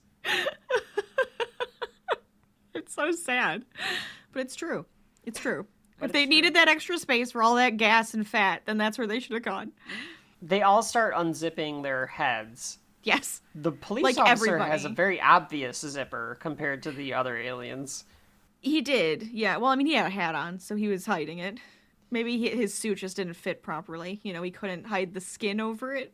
Yeah, maybe he put it on wrong. the general reveals himself as the Prime Minister laughs maniacally. And some of the best CGI you'll ever see is used to open up this alien head. Did you not want to talk about the fact that the doctor does say, "Could you not fart while I'm?" Oh yeah, he farts. Well, the way that it ends up revealing, like, so he's like, I think it's a trap, and then the Prime Minister farts, and he says, "Could you not fart while I'm trying to save the world?" And the Prime Minister goes, "How about silent but deadly?" Or something like that. It's so gross and stupid. It's so stupid. They giggle at each other, and then that's when they reveal themselves, yeah. This is all about us, alien experts, the only people with the knowledge how to fight them, gathered together in one room. Excuse me, do you mind not farting while I'm saving the world? Would you rather silent but deadly? This CGI is pretty bad, but the practical suits are better. Like, I like the practical suits. The practical suits are fun. Yeah. Yes. I also like that everyone just stands around and watches this happen. Like, yeah, why would you just be watching this? You know, like, all right, do the something? second they're unzipping their heads, we know they're aliens. Do something. These alien designs are gross, interesting, grotesque. I think they're supposed to look goofy because the contrast is supposed to be that they're these menacing aliens with these baby faces. Baby faces and, like, fat bellies. Fat bellies, these baby faces. They look like E.T. chuds with baby faces. Like E.T. shaped. E.T. shaped in the belly, but like tall. big like arm, like big like alien arms, like like xenomorph arms, talony arms, and then the big neck with a muscular with a baby face on the end of it. Baby face. So I couldn't tell if we're supposed to laugh or be amused. And I don't know if that's like it's not really a comedy. It's a sci-fi. Yeah, but the design is so bizarre. But I think that's just the idea, is that this is the most bizarre alien so far, maybe. The Slitheen, yeah. Tonally, I just wasn't sure, because, like, it's supposed to be fun. Like, Doctor Who is supposed to be fun. So I figured, like, did they think they were going too far in a scary direction? So, like, put a baby face on it so that people know that they're supposed to, that they can still have fun. It's just, like, a very wacky alien. I don't know. It's just a wacky alien. Yeah, it's just a... I don't think the tone is supposed to be like, oh my god, I'm supposed to be horrified because it looks like Alien from Alien. And I don't think I'm supposed to laugh because it looks like the Great Kazoo. Like... I couldn't think of another alien. I like that. Elf? Paul. Like, hey, yo! We already said there, Elf, Dub. so why not Elf again? I think it's just supposed to be, like, alien-shaped. It's got, like, the big black eyes. It's, like, you know, E.T. is shaped, but big and scarier, and, like... Yeah, they're large. Menacing. They're bigger than human. So, I don't know. I think it's just supposed to be weird and wacky. The woman attacks the assistant. The police officer comes after Rose's mom. And then we find out in the conference room that the ID cards are electric shockers. And the Prime Minister uses them to, like, send all of these experts into this, like, electric shock. And is assuming that he's going to murder all of the people that would know how to stop an alien invasion. Right. And then the episode ends on a cliffhanger of the one alien being like, "We're the Slitheen," and kind of like saying, like, "We're taking over," or whatever. That's where it should have ended. And if you're going to do a two-parter, that's really where it should have ended. Because these Doctor Who episodes, even on Max, which is where I watched it, do this, like, next week on Doctor Who, to, like, do a preview. And I'm sure that's, like, an old staple of Doctor Who or whatever. But if you're going to end on a cliffhanger, don't then show scenes of the next week's episode. Because one of those scenes, spoiler alert, is the Doctor running down the hallway being like, "There's aliens upstairs." And it's like, what the fuck are you doing, people? We're not supposed to know how the Doctor gets out of it. Yeah, I never liked the previews. When I first watched Doctor Who, I didn't get to watch it when it was, like, on TV or anything, but even then, I would skip the next time on. I would skip it. Every time, I was like, I don't want to see this because I'm going to remember this and it's going to spoil everything for me. It might have been this one that made me stop watching the next time on Doctor Who's, because it was just like, you're showing too much. Yeah, like, you like, have to turn it off. Right. Just know, like, once the Doctor Who symbol comes up, or you start hearing this music or like the TARDIS sound, just pause it and be like, okay, next episode. So yeah, that is the end of Aliens of London. Now, Rachel, I will ask you, even though it's like a two-parter, like, what do you think of this episode? But I mean, you've seen the second part, or this, like, part 2. I have not. Yes. But like, this is the kind of the first thing that we've done that's continuous into the next episode. We haven't done like a serialized show yet. So from that standpoint, this is a little bit different. But what are your thoughts here about Aliens of London? Well, I feel like I have the same. Or did you want me to start? Did you want me to start? You might as well start, because I have a feeling I'm going to agree with you on this one. Okay. I think parts of it are campy. I think that you've kind of caught that from my thing. I think that expect it to be campy. It's Doctor Who. Go on. All right. Yeah, and I think that, like I said, I think that is the tone that they want. I really like the parts with Rose and her mom and Mickey. I think that's the strongest part. I actually did like the suspense of going up to, what are these aliens? What are they trying to do? I did not care for the farting. No, I don't either. I don't care much for the design of the aliens. We'll see how that like goes in the second part. I did think that the second half of this episode was weaker than the first, because there is kind of like that, some of the stuff with Harriet and everything, and how this is kind of like coming together. But the second half could for sure like tie it all up. But overall it's intrigued me to like watch the next one to kind of see what's going on. Sure. There are parts of it that aren't great, that kind of pull it back, and we'll kind of see how like the next one goes, to kind of see like, okay, would I like want to revisit these two together? Because like I said, I like the stuff with Rose and Jackie. Some of this stuff with the aliens is too campy for my taste, but that's just me. I don't really mind the look of the aliens. I'm not a huge, like I've said this already multiple times throughout the episode, I'm not a big fan of like the fart jokes and stuff. I get what they're going for, but it's just like, it doesn't really do anything for me. I kind of wish that their super lack of like restraint on being able to laugh and fart was a little bit more serious, and they wanted to seem more confident and like arrogant about the fact that they've infiltrated the government. Yep. That's kind of what they were going for, but it was really in a silly, goofy, like, look at us kind of way. Yeah. And I would have liked that to be a bit more serious. So it's not my favorite alien. Yeah, I think their thought there is that they're so confident in what they're doing that they're like laughing about it, because they think that like the humans can't do anything about it. But yeah, it's a little much of like, oh, I'm shaking my booty and all of like that kind of stuff. Oh my god, it makes me cringe.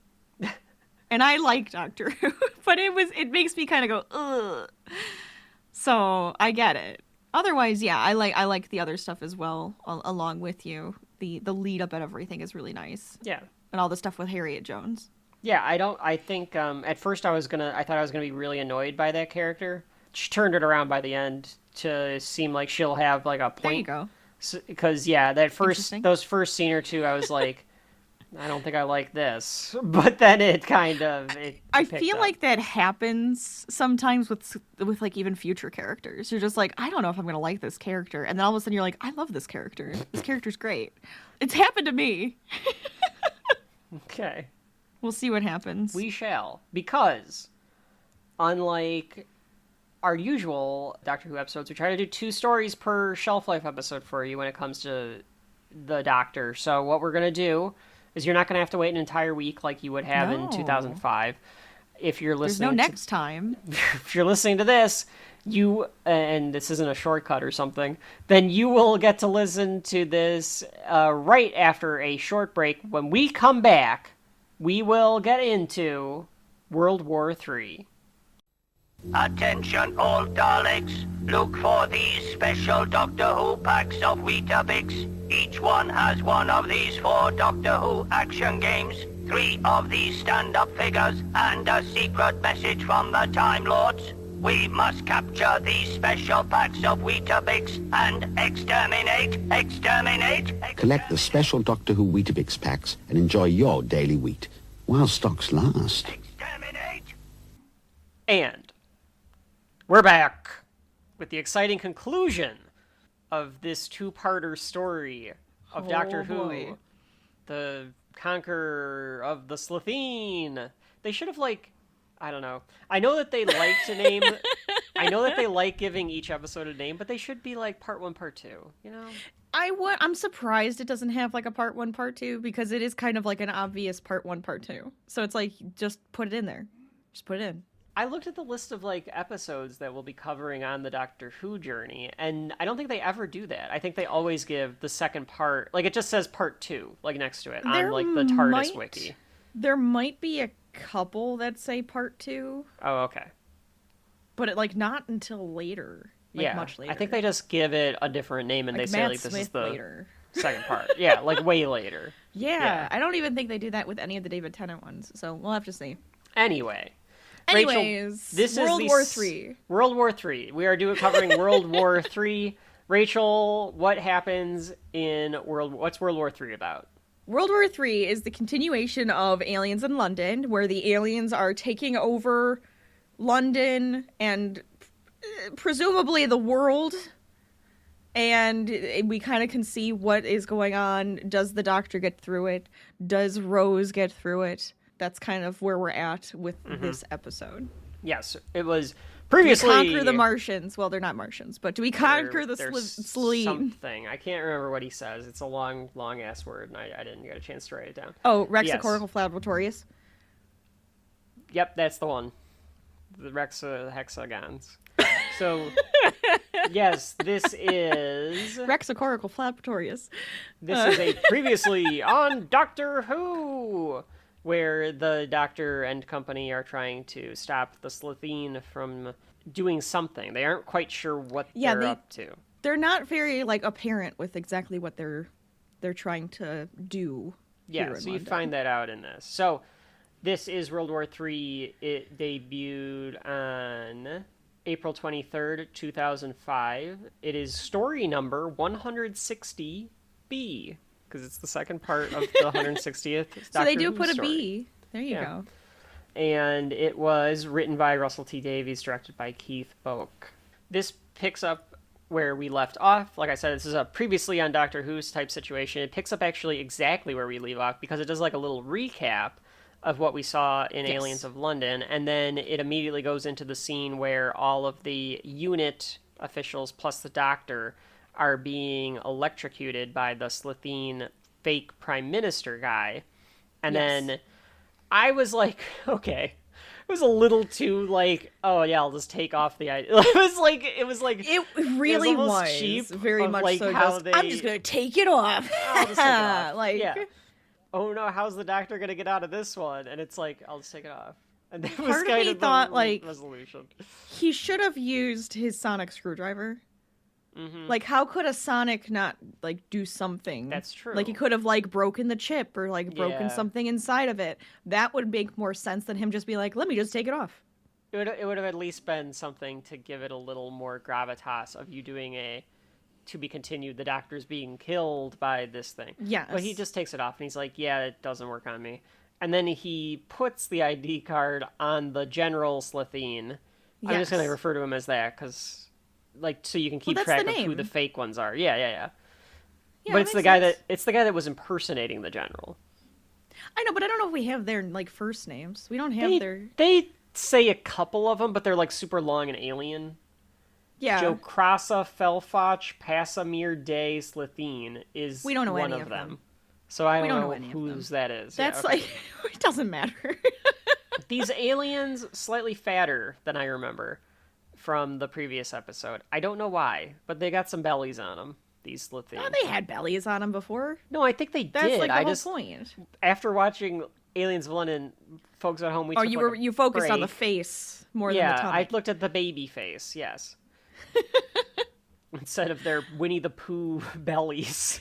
So when the doctor puts the ID card on the alien, then all the aliens start getting electrocuted? I thought that was weird too. It was almost like a hive mind sort of thing where it was like, oh, they all can feel the same thing. Well, they can, because one of the aliens dies later in this, spoiler alert, and they do say, like, I can feel. Yeah, like I felt it happen. Yeah, so I guess they all are connected somehow. So they're aliens.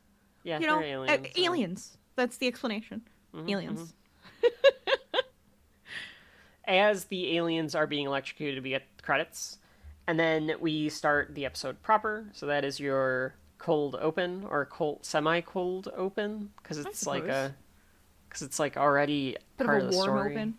Yeah, maybe a warm open. There you go. Yeah. Lukewarm open. This allows Rose and Harriet to get out of the one room because Lady Slitheen is being all getting electrocuted too. Exactly. And then Mickey comes in and hits the police one with a chair that was stalking Jackie. Yes. And they run out of Jackie and Rose's apartment to get away from the police Slitheen. But not before Mickey takes a picture on his 2005 cell phone. Oh my god, like the Nokia cell phone. It was hilarious because it's like, here's this little like piece of shit, like 1x1 inch screen. Oh my god, the pixel with this ratio. Pixelated picture. Like at first I was like, Mickey, no one's gonna believe that little pixelated picture is anything. It's true. It's like, oh, is this some weird cryptid you're taking a picture of? Yeah, okay. yeah, like what is this blurry thing? Why did you take a picture of this blurry this weird landscape? baby? You took a screenshot of Men in Black again while you were watching it? Right? Yeah. It does look like the baby at the end of Men in Black, doesn't it? Yeah, it does. Yeah, it does.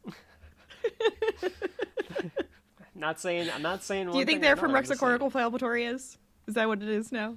It was a squid-like creature, so it's true. Maybe. And it wasn't like in a woman's suit, a bodysuit potentially. You know, it came out of a woman, but we don't know if they were wearing like a bodysuit. We don't know that. That's true. Right. You know. I could see that being a shared universe. But you would think that the Men in Black would know Doctor Who. Oh, they definitely know the Doctor. Yeah. I'm surprised. Well, maybe I'm not. But it would have been interesting because they always did all those things. Now that we're getting off topic, they always had those like pictures in the background or like little like, oh, it's Elvis. Yeah, there should have been a TARDIS. Like there could have been a TARDIS or something. Or a Dalek. Just, yeah, that could have been fun. That would have been a nice little. Look at that for the background. Yeah, definitely. Mm-hmm. Yeah, but we're talking or something with London. Like they could have just like talked about London for a second. Yeah, the London branch. Yeah, gets infiltrated by that damn doctor. Or, something. Yeah, right. There might be we were talking about this last time. There might end up being something similar in that happens with London and all of that. All right, we'll find out. Sony's always talking about wanting to do a 21 Jump Street crossover with Men in Black for some god knows reason. What? When North Korea hacked Sony, this is completely off topic. When North Korea hacked Sony's stuff, and they released a bunch of emails. One of them was a bunch of producers talking about wanting to do a 21 Jump Street Men in Black crossover. Like that would make any sense. At least this would make some sense. Stupid. Wow. Yeah. That's stupid. Stupid producers. You fire those. Anybody who was talking about that, fire them. Well, most movie producers are fucking stupid. So that is true. The doctor runs downstairs and tells the police force that's at Downing Street that the aliens are inside Downing Street and to come upstairs. And they all run after him because they know he's an expert, I guess. So they believe. Well, yeah, because he's the witness. They actually invited him in technically. So the Prime Minister hits the button on the ID card or something. He's able to reach over and hit the ID card button. He's like, we have to get back into my suit. There's a lot of getting back in my suit and getting out of my suit in this episode. It's true. Well, because they're trying One might say to too hide. Much. There is too much. But I mean, at this point, they are trying to hide the fact that they're aliens still. They're trying to see if they can get away with it. Yes. But it is later on. It's there's just too much. Mm-hmm. Like, oh, yes, thank you. Let me take your body Like at the suit. end, they're like, "Oh, we better get back in our suits," and I'm like, "What? Who fucking cares at this point?" Right? Yeah, why at that? Well, we'll get to that. But, Yeah. like, that is stupid. Harriet realizes she wants to get to the emergency protocols, because if that tells anything about what to do about an alien invasion, there might be some sort of secret in there that they can use. But they're being chased by a CGI Slatheen, so they can't get back into the room. And a real one. Kind of like... interspersed. It's interspersed. A little There's some Scooby-Doo-ish practical, here, there's some CGI. you know? There's a definite Scooby-Doo flat panel camera. You could put a 1960s hippie music behind it and have them run back and forth, and it would fit pretty well. Yes. That is absolutely true. In fact, folks at home, somebody please Somebody give me that Hanna-Barbera this for me, please. Then just have Scooby and Shaggy running in one of the directions. And then they run into each other. It's like, oh. And then they turn back. Like, that's exactly what would happen. But what were you going to say? You said you liked something? I kind of am okay with seeing, because the practical suits for the Slatheen, you can tell they can't run. They can't run. They're So as fast as they can get. It's like just like floppy floppy-like thing, like They waddling. move around like E.T., like... and then you suddenly get the CGI Slatheen, like, sprinting across the room. It's completely different. The way it, like, skulks around, too, it's very, like, zippy. Yeah, it looks like something out of an M. Night Shyamalan movie. It's ridiculous. Ridiculous. The doctor brings the police in, and when they get there, they realize that both of the Prime Minister and the General are in the suits. They're playing it off as that the doctor did this, and he killed all the unit members. And the doctor is like, that's an alien in disguise. And he turns to one of the policemen and goes, "That's never going to work, is it?" And the cop just goes, "No." Which was like, It's very British humor, I think. It's very British, okay. To turn and just be like, is that going to work? Because that's the truth, but you're not going to believe me? Yeah. No. It's a little... fair enough, let me run. Yeah. It was better than, say, some of, like, the Marvel humor of, like, tone it down a notch. But it's not... It was borderline. Like, it works because the Doctor is Bugs Bunny. And because of that, I allowed it. Exactly. Yes. He is silly like that. He is going to say weird one-liners like that type of thing. It fits with the character, Marvel. It fits with the characters. I do want him to do like a Woody Woodpecker at one point and be like, ha ha ha, and like run out of the room. His legs just keep running for a second in place. And he flies out. I bet there's like a cartoon version of the Doctor and that exact thing, like that has to happen. That exact thing probably happens. Mm-hmm. I would hope so. The Doctor runs out and is surrounded by all of these policemen, but because he is Bugs Bunny himself, he stands there, and when they're ordered to shoot him, they don't immediately shoot him. They let him monologue for a second, and he's of like... course. If I was you, if I was going to execute someone by backing him against the wall, between you and me, little word of advice, don't stand him against the lid. They could have shot him, Rachel. Oh, they could immediately have shot him, and then we would have had a new Doctor or, something else, and then it would have all changed everything. And Now, question about that. Okay, go ahead. Even though this is off topic, and we can cut this. And you're probably going to find out later in different, areas and stuff. Let's say the Doctor dies. The Slatheen's plan works because the Doctor isn't there. They blow up the Earth. The TARDIS is on the Earth. Yeah. How does he reconstitute himself without said TARDIS? So are you saying that he got shot and now is regenerating, or he got shot and is dead? No, would regenerate. So it would just be kind of like happening at the same time type of thing. He just immediately starts regenerating. Oh, he immediately regenerates. I thought it was dying, he starts regenerating immediately. Okay, I thought it was a timing thing where like he's gone for a period of time and then he suddenly comes back. No. Okay. No. And we'll find that out when he does do a regeneration. Okay. But no, it's not usually like he's gone for a while. I mean, when he'll regenerate into something else, and then usually he needs like some time to relax or whatever. But no, it can be like a right away thing. Okay. So like they could technically kill him. I don't want to do like too many spoilers with all of his regeneration stuff. Rose and Harriet make their way around to another room and hide. The general tells the police that the upper floors are under quarantine. They're like, well, Mr. Prime Minister, we have to evacuate you. And he's like, look, have you read the emergency protocols? And they're like, no. And he's like, well, then don't question me. I know what I'm doing. Like, this is part of, like, I have to do something. So, like, it makes sense. Like, right. yeah, like, we don't know, like, what's going on. The Slitheen find it a bit of sport to hunt down these humans. You can tell that there's, like, a sport to it for them. Right. Well, because now they get to be naked and, like, run around, too. Just so like I a guess predator. That makes them happy. Yeah. Yes. Yeah. Like an alien predator, right? Not like a... that's what I'm saying. Like a like gross the sicko alien... predator, right? Yes. Okay. Like the bad predator. Yeah. Yes. That's on the list. Yeah. I think we could put alien and predator on the list. Oh, absolutely. Yeah. Yeah. Yeah. They rejoice in being naked and take off the suits for the hunt while they're on the lift. I must be naked. Your body is beautiful. Rejoice in it. It's like, all right, calm down. Beautiful. Yes. It was very creepy. Very unsettling. It makes me wonder, do you think these guys are a couple? Like an alien couple? They're in the same family, though. I guess they could be married. One of them could be married. They could be married. They could be a mating, like, I don't know. That's the only time where they do where one of them is like, your body's beautiful. It's true. So it's possible. Yeah. I'll allow that in my headcanon. I like these two are married. This is the couple in the family. The Lady Slitheen comes into this room that Rose and Harriet are hiding in, looking for them. And she can smell them, so that we find out that they can smell humans or something about humans. They can smell pheromones, I think, is what it is. Probably. I would assume it's like the sweat, whatever's in sweat. Yeah, they kind of say that, because like, they can smell sweat and fear or something like that. Yeah. And she says because you get stinky. You get scared of stuff. You're gonna get stinky. It's kind of like stinky. the idea.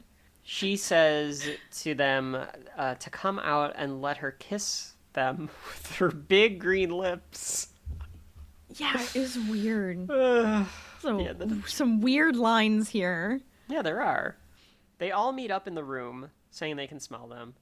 They smell an old girl with stale perfume and brittle bones, which Harriet Jones is not that old, right? She's just like mean. 50s at this point. It's so mean. I would think so, yeah. Like, she's not, like, in the frickin' retirement home. Well, maybe they are just kind of insulting her on purpose. Penelope Wilson is now 77 years old, as of the time of this recording. So she was born in 1940s. You were right, 50s. So she was in her 50s. She was exactly, was she 59? 57, 59? I don't remember what she said you would. 1946 was when she was born. So if this came out in 2005, she'd be 59. So she's like up there, but I wouldn't be like, oh, she's some like old hag. You even were like, no, she's like 50. Look at that. She looked good for her age, damn it. But she has stale perfume on and brittle bones. And the other one is a youngster, all hormones and adrenaline, which probably describes Rose Tyler pretty well. I would think so, yes. The Lady Slitheen finds Rose, because Rose is just hiding behind a fucking curtain or something, Stu. They hide like shit. They are the worst hide-and-seek players I've ever seen, Rachel. They really are. Like, you could do better than this. Totally. Like, let me just go... If I am being chased by a big green monster with a baby face... Right. I can hide better than this. I would really hope you could hide better than that. Yes, I agree. I mean, folks at home, let me know if I am crazy and because it can be justified or something like that, but I think I can hide better than Well, that. At first she was behind just the little table. She just hid behind a table. And like then she went behind the curtains, coming which after the her. curtains is better. It's better, but still not great. And the room divider was fine, but the way she just kind of like huddled behind it, like standing still, like drop down. You gotta drop down. Get low. Yeah. Like, what are you doing? Or put yourself in a cabinet or a cupboard or something. You can squeeze your body get inside. in there. Scrawl your ass in there, Come on. Like, they're still probably going to find you, but don't just hide behind a fucking curtain. Like, Make that it is not difficult. going to do anything. And if you are going to do that, you need a poker of some kind with you, so that when they find you, you poke them in the eye. You just stab them. Like a great white shark. It's an eye that you're supposed to poke a great white shark in, right? Not the nose, the eye. Yes, you poke them in the eye. You can like push their nose down if they're not actively like trying to eat you. You could probably just like shove them down, and they would be like, "Oh, okay," because then they're like, "Oh, you're not actually like."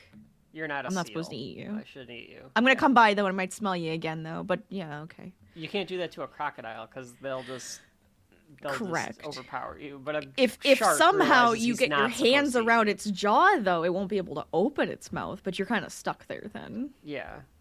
Yeah. Anyway. So the Slitheen starts to try to grab at Rose, and then we get a heroic moment from Harriet because she says, like, take me instead. Yes. But before she can sacrifice herself, the doctor comes in with a fire extinguisher and sprays all the Slitheen with a fire extinguisher, and then they all run out. Yes. Exactly. He doesn't know who Harriet is. This is actually his meeting of her as well.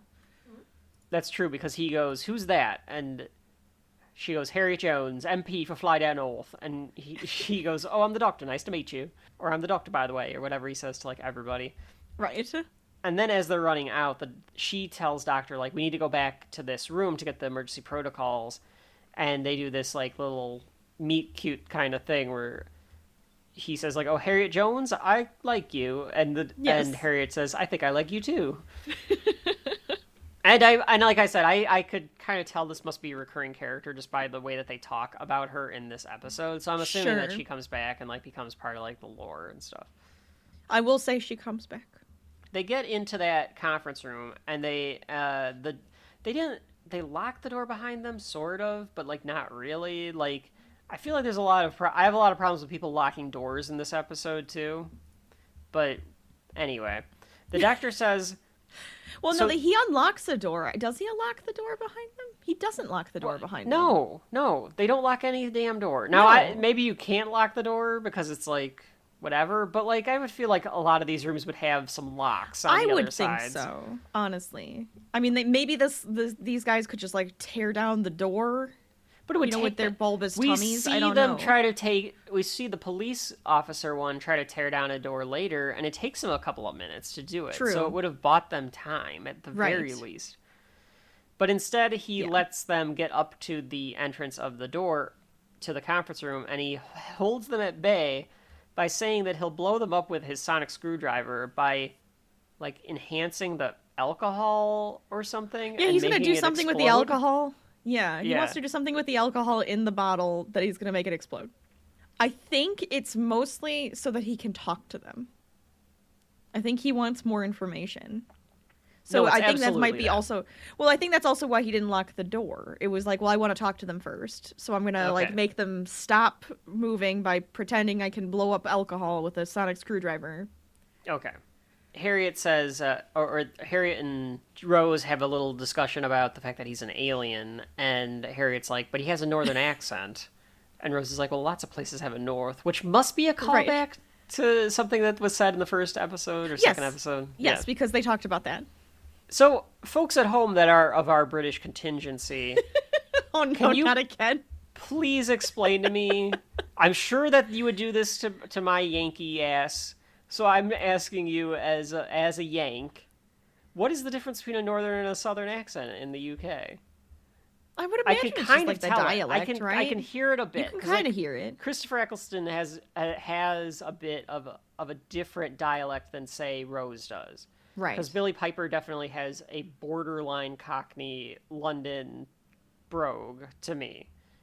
And Harriet Jones, played by Penelope Wilson, has a different type of accent. Yes. So, like, they do. I would say they all have a different dialect, yeah. But because it's not my native, like, accent, I can't necessarily hear the, like, complete differences. Like, if you put us... So you're trying to, like, ask, like, what is it that makes it sound like that? Like, yeah, is there like, something what's that the they little... say, or is a way is being said? Yeah, like, what kind of, like, terminology? Because, like, for instance, in the United States, people that have more of a southern accent say y'all a lot. And, like, they have a very specific way of talking compared to, like, a New Yorker or a Chicago and Midwesterner or a Californian.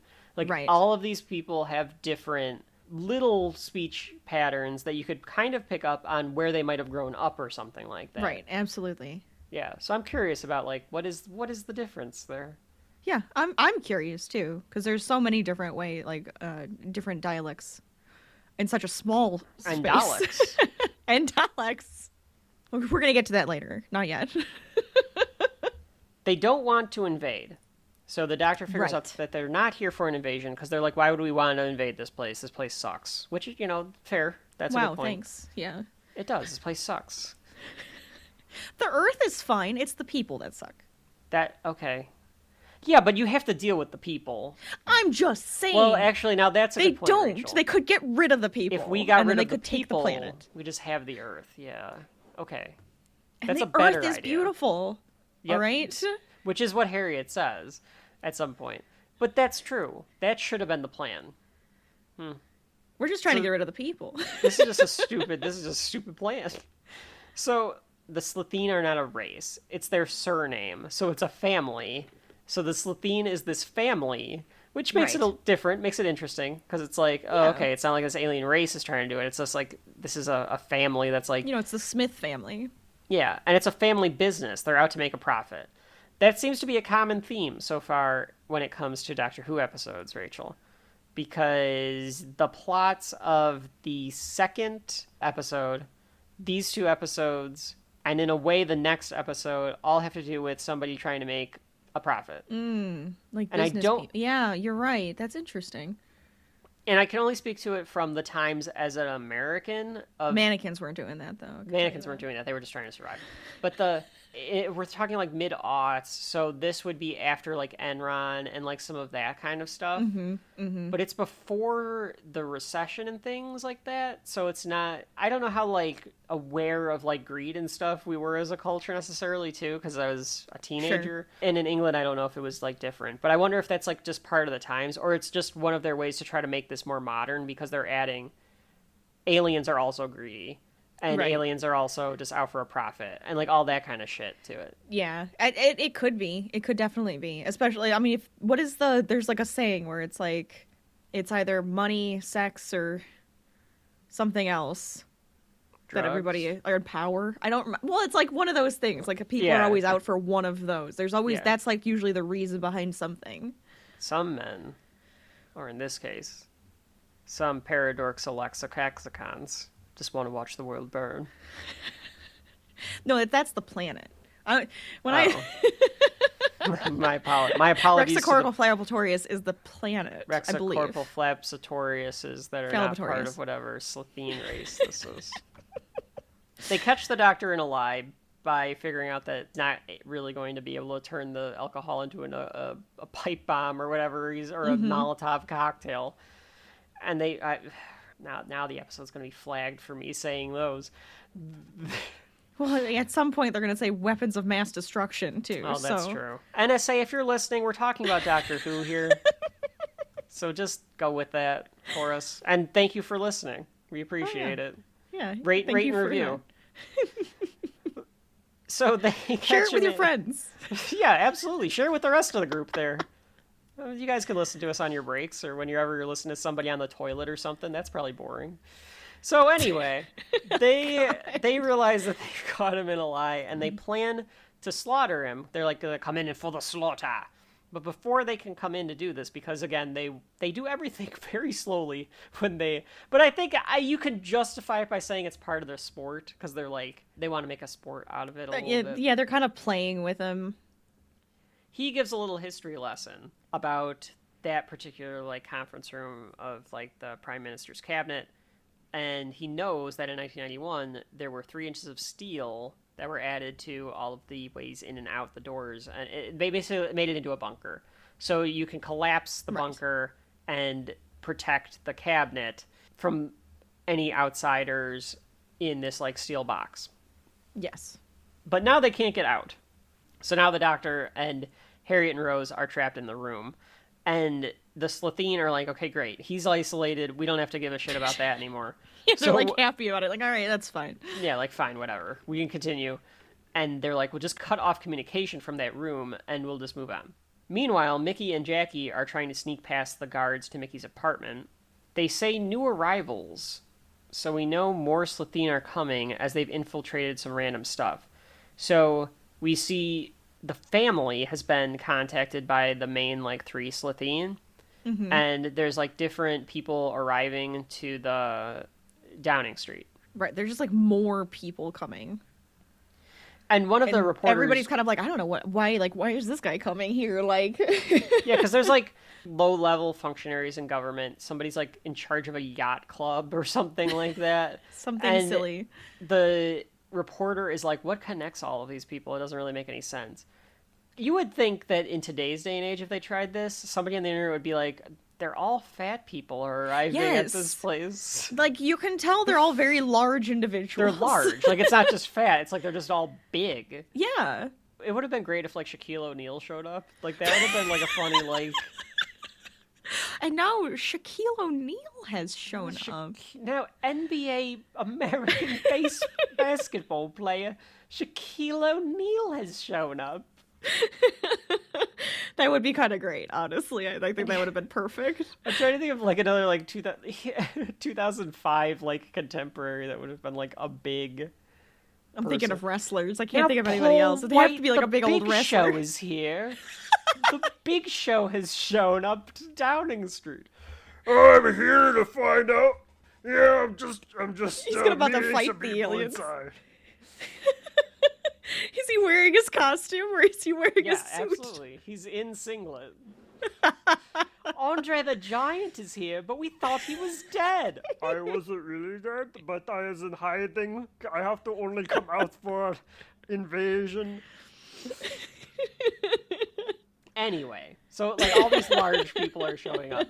The Lady Slitheen greets them, and the general is acting with the prime minister. And the general's like kind of like doing a lot of like patrol work with the policemen, and he's saying that the prime minister is going to give an address to the rest of the country.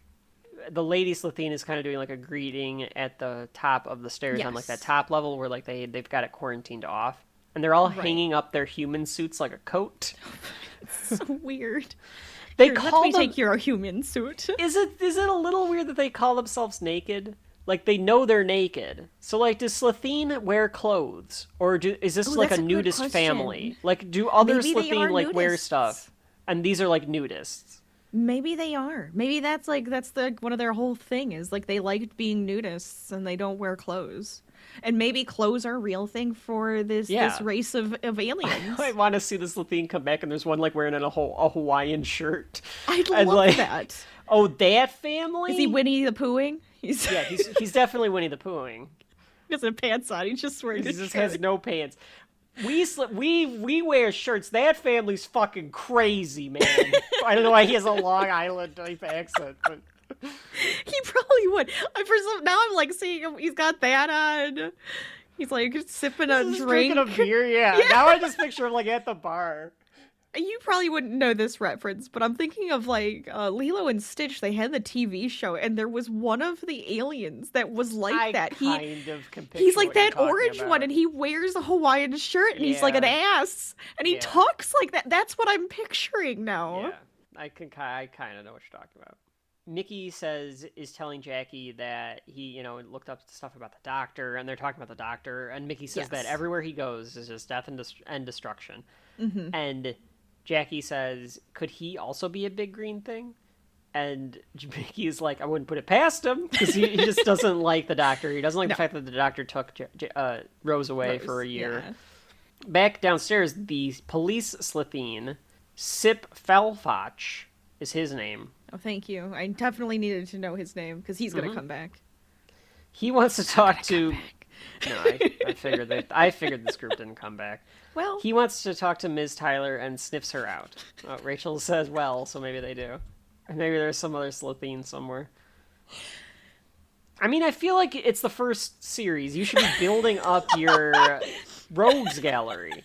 You should be trying to make characters that can come back and do stuff, like all the weirdos that were in that second episode and whatever, and Charles Dickens and all these types of characters. And Charles Dickens. Well, I mean, I'll be honest. There's probably only a handful that go throughout like the entire series. Yeah, but they tend to keep them within like the season. Otherwise, I would think. Okay. I'm okay with that, I suppose, because then it like gives the series a bit of an arc. Well, not even just the season. Yeah. So it does. They try to keep it like a little bit more consolidated. Yeah. No one knows what the secretary's name was. I didn't remember what the secretary's name was either. I don't think they ever gave you the name. They might not have ever given you I think the they name. did that on purpose, because then it's like, oh, you don't even know their name. His name may as well have been Jack of Hearts. That's like true. that's the Honestly, importance. he's the Jack of Hearts. He's right there.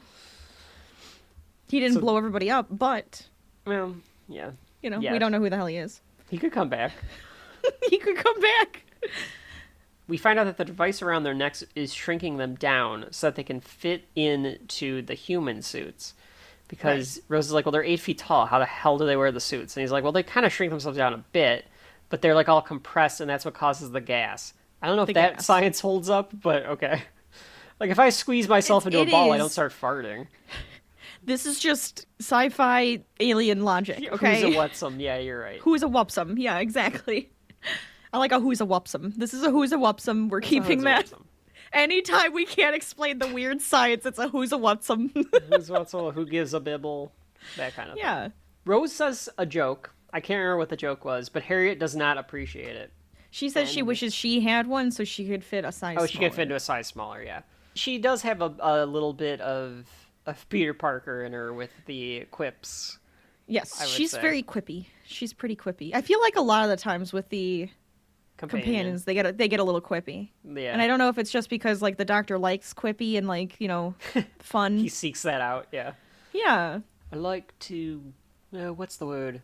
Groom young people that are quippy.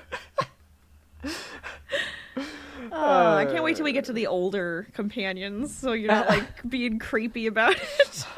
No, I know. I told you I don't like them. Oh, I know. Hinting that at all because it's not necessary. I understand. A lot of people aren't big on the Doctor being kind of romantic ever. Yeah, he should be asexual. He's an asexual time traveler. He should have no. He's kind of the opposite of asexual, honestly. The man doesn't care. Whatever the species is what he's gonna go for. If he likes it. The tree lady. That's right. He wanted to fuck that tree. The Doctor keeps thinking that Harriet Jones sounds familiar. And I was like, oh, I bet she turned. I kind of figured this one out, Rachel. I was like, oh, she's gonna become like the Prime Minister or something. Because like, it just kind of telegraphed it. Because it's like, okay, she must be important in history because he knows the name. Right. Mm-hmm. Which is fine. I think it's fine that you figured that out. I mean, like, all of the other people are kind of dead, too, yeah. so... Yeah, they're trying to, like, lead you to think something must happen to her in the future. Mm-hmm. Rose says that why don't they just nuke them? Which, like, Rose, what the fuck are you talking about? You're in the same building as them. Like, what do you mean you're gonna nuke them? Right. But Rose is I do like that Harriet's like, you're a very violent woman. Yes, you're a violent young woman, aren't you? She brings up that the nuclear codes are needed by the UN. Is this a thing? This is not a thing. Harriet goes like, they voted on this recently. Like, the way that they're explaining everything feels very, we're trying to explain our universe and like why this is the way it is. I think they're trying to make the United Nations more important too, because I've watched the next episode already, and they bring up the United Nations in that as well. So it feels like the United Nations is supposed to be more of a important than it is in our universe, where That's it's like possible. The United Nations is very symbolic. They don't ever get anything actually done. It's more of just symbolic of like we're working together. Right. If they only knew what the Slitheen wanted, then they could try to figure it out. And they're like, well, they're out to make money. Harriet's like, okay, so then they need some sort of asset then. So what do they want? Do they want gold or oil or water? Like, it has to be something that the Earth has. Right. And Doctor's like, oh, you're very good at this, Harriet. Because she's good at figuring out... She's good at, like, brainstorming and, like, keeping her head level for, like, this kind of crisis kind of thing. She's being very calm about it. Yeah. Mickey calls Rose and shows the picture to her. I didn't get why... Okay. Yeah, he must have just, like, sent the picture. Like, look. He must have just sent the picture, like, a text message. Which, try sending a picture text message in 2005. That would take up, like, most of your Oh my data. god, it would take so much time, too. But the Doctor's like, oh, you mean Mickey the idiot? And then she's like... He is not so mean to Mickey. Yeah, well, he's jealous of, like, the fact that, like, Rose would prioritize Mickey over him, I think. Maybe. But he calls Mickey an idiot, and then she's like, not much of an idiot, and then shows the picture to the doctor. What does that have to do with him being an idiot or not? My guess is that they got away, and that, like, I don't know. Okay. It's hard to say because it's not like they did anything to start, like, to electrocute it. No, they didn't do anything to get away. Oh, maybe she thinks that? I don't know. Because, like, she knows she didn't do anything for the one that she got away from. I don't know. It seems like it was an odd line. Or maybe it's like he wants to help. He's, like, not much of an idiot because he wants to actually do something. Oh, or like maybe?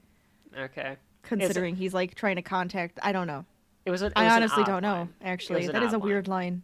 Yeah. Mickey is on the phone with Rose, and he's looking all around his apartment in, like, all the corners and stuff. Like, even opening up the fridge. He, like, looked in the fridge and stuff because he's it's all, like he's looking for out. little aliens or something. Yeah. He tells Mickey to go well, they could have squeezed into here. We don't know. Yeah, we don't know. They could shrink themselves down. I don't know. He tells Mickey, the doctor does, to go to his computer because, unfortunately, he needs him. So now Mickey has to work with the doctor on his 2005 personal computer. So that's right. And this computer's come back before because remember Rose didn't have one, so she had to use Mickey's. That's very true. We're always going to Mickey's computer. The password for Unit, which the doctor knows for some reason because I guess he worked with him and they gave him his own password maybe. Like I was wondering that. Potentially. Because otherwise this is the worst password ever for your top secret government agency. Maybe that's also the joke. Buffalo. 2 Gizmo. F's. Yeah, it's a Gizmo password. It is absolutely a Gizmo password. Mine's Gizmo. And then it's just the same password over and over. Over and over again. It's it either has his... to be the username doctor password Buffalo. Maybe, or maybe it's just a jab at how stupid government passwords are. Maybe it is. I guess it was 2005, and we were just not yet ready to make passwords. Potentially. They fight a little while getting the passwords. They say, like, well, they put the whole planet on red alert, so what are they trying to do? Jackie is mad at the doctor and starts taking this opportunity to just yell at the doctor and says that she has seen this life, like, all this stuff has happened to her. She's seen, like, the way that the doctor moves around and, like, death follows him around and all this there's stuff. Always, like, attacks and people are getting hurt. So she says, can you promise me that Rose will be safe? Which is a fair question. It's a fair question. You're going to make your 19-year-old daughter run around the universe with this 900-year-old alien. Exactly. That we find out committed genocide later on. You're going to let this thing take care of your daughter. Yes. The doctor clearly wants to say he can't promise her anything. Right. But he won't say anything because he's Bugs Bunny and he's a dick. And I feel like, Rachel, you don't have to tell me. Okay. I feel like this is going to lead to the season finale, because I know Eccleston is only on this for 1 season. I feel like he's going to have to sacrifice himself to save Rose. I think that's where this is leading. Okay. All right. I can't wait till we get there. It's going to be fun. Yeah. See if any of this is real. Yeah, we have 7 more episodes more. Oh, no, 7, okay. There's 13 episodes. They get in and get to this signal, and he needs to listen to the message, try to figure out the signal. While they're listening to this message, which is just like a radio signal, like a radio frequency that the doctor is trying to listen to like decipher. Yeah, that's what it. Right. Yes. For us, that's what it sounds like. It might sound different to him. We don't know. It might be a language for all we know. There's someone at the door of Mickey's apartment, and Jackie's like, at 3 a.m.? And Mickey's like, well, I don't know. You go tell him that. And I was like, Mickey, is this or just don't answer the door? Terribly unusual that someone's at your door at 3 a.m? Like, I guess it could be one of his friends, maybe one of his mates coming back from the pub. Is he a drug dealer? Like, what the fuck are we talking about? I meant like one of his friends. Like, no, I guess that's fine. Yeah, like, it was out late last night, me. He can't crash on your couch. I don't know why it's in an English accent. Yeah, exactly. They're pissed drunk, and now he doesn't know where to go. Jude Law shows up and is like... That's a callback. He's just really confused because now Rose's mom answers the door. I couldn't get to the cottage, so I'm here now, and Mickey's my friend. I'm always find him at the Lone Wolf pub. He said That's I right. could crash here if Anytime, if I need it. Wait, is Jackie's like, her name oh, Rose? there's a strange man in the room. Yeah. Very handsome. Very handsome. Of course, it's the policeman that is at the door, and Jackie, who should have locked the door. And I think a funny beat would have been if she put the little chain on. Yes. She should have done that. That would have been a funny little bit. But instead, she just closes the door and runs back. Now, it must lock automatically because I think it has an automatic lock. This alien has to. He takes his suit off because of When he course gets naked. does. Yeah. Because they always he doesn't want to do just be this. farting when he walks into the room. He wants to be able to, move around freely. He should. I would fart when I get in that. That's like. That's like marking your territory. Gas him out of there. Just start releasing the gas from the suits. Release the gas. If they really wanted it to be a fart joke. The doctor goes into this deep brainstorming mode now to try and figure out what planet they could be from to figure out what a weakness that they have is. And the bit here is that they keep going back and forth, and he keeps going, narrows it down, narrows it down, narrows it down. So they talk about how they're green and they have they can smell sweat. They can smell sweat, and they pig technology and that's right. They have the pig stuff and all that kind of crap. Slipstream engine, and then He Harriet. narrows all of this down in his head too. So like he's being a computer. He's got a computer in there. Yeah. When they fart, it smells like. Pardon the word. I'm gonna just say that every time now. It smells like bad breath. Yes. As opposed to a fart, which is even grosser, in my opinion, than what a fart Doesn't that smells sound like. disgusting? Like a fart you can deal with, because a fart's like, oh god, a fart, and it's like. But bad breath halitosis is to disgusting. Like think about how a fart kind of, gets in the room, gets in the particles. Mm-hmm. Bad breath is worse than a fart smell, in my opinion, and you've got to be up close. It depends on the fart. I'll give you that. But halitosis, it smells like death because it's like your stuff in your mouth is dying, and now you're breathing it on people. Yeah, it's gross. So that's even worse. I feel like they should have had somebody point that out at some point in these episodes of like bad breath. Like somebody be like, oh, you think so? Yeah, like somebody I guess that would have been because then it would have been like a bit of a callback almost, and like when that guy said it smelled like bad breath, and it was like, but it was actually the fart or something like that. Yeah, right. That could. Or be somebody offers the prime minister a mint. Oh right, like would you like a piece of gum? Yeah, like trying to be like, sir, I think you need a piece of gum. Nice about it, yeah. I guess it would be more of a mint than gum, but I go for gum. Well, whatever. Well, anyways, it narrows it down to one planet, Raxacorical You didn't answer all of that. The whole reason you did that, you figured out the planet. No, I was saying that they're calcium based. They have a hyphenated surname, right? And that's how he figures out the planet. Yeah.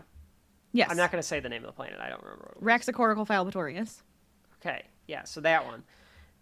He tells Jackie and Mickey to go into the kitchen. They go to the kitchen and he tells them to get vinegar, just like Hannibal. And I was like, just like Hannibal? The hell are we talking about? And they Did you say, figure it out? No, I didn't. I didn't know that reference, like what they were talking about there. I didn't. Not until they explain it. They explain it later. Oh, okay. Because my mind at first went Hannibal like Lecter. That's where my brain goes. Yes, Clarice, you need to get as much vinegar as you can out of the fridge. What stops him, Clarice? It's vinegar. Vinegar and bad breath. If the Slitheen was attacking me in my kitchen, Rachel, I'd be no help. I do not have any vinegar in that kitchen. You don't even that I'm have just like aware a of. thing of vinegar? I don't think so. Oh. I'm not aware, but I Okay. don't think I have any vinegar. I know I have a thing of vinegar, and like I have like some pickles and stuff. I really only have like a jar of pickles. We don't have like olives or anything, so it's not like I don't have pickled eggs because that sounds disgusting. Pickled eggs.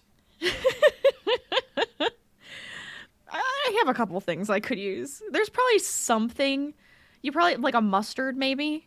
A lot of times mustard, I think, has like a vinegar I in fear it. I have some. Yeah, like there's probably something that I could get on them that is base enough to be a vinegar-like thing. You just squirt it at them. It'll at least hurt. You know, it'll burn. Yeah, it'll burn him. I do like when Jackie's saying like he has like all this stuff like the pickled shit and the gherkins and stuff, and Doctor's like, you kiss this man because like this is the crap he's eating. Because he also has halitosis at this point. Jackie tosses this vinegar contraption on him, and the alien farts again, and then explodes, and it gets green goo everywhere. Pretty gross. Oh, yeah. It like explodes. At first, you think it'll be kind of fine because it like kind of just like pauses for a second and it blinks. Does it fart? It does fart. It farts, and then it explodes. But it does have like a pause for a second. It almost seemed like did you just like splash me with something? And then boom, green goo. So we learn a little historical fact then, because they're like Hannibal. Like, what were you guys talking about? Hannibal dissolved boulders to cross the Alps using vinegar. That's one of the myths, I guess, or like legends, is that in order to cross the Alps, Hannibal used vinegar to dissolve the rocks. Is so Hannibal like over it. Who's Hannibal? I think he was like a Genghis Khan type of character. Okay. Well, that's what I was just curious because I was like, I don't know the character or the person. It was in 218 BC when Hannibal crossed the Alps, part of the Second Punic War, a war in the Mediterranean Sea between like Italy and northern Africa and Spain. Okay. Hannibal led the Carthaginian army over the Alps and into Italy to take war directly to the Roman Republic.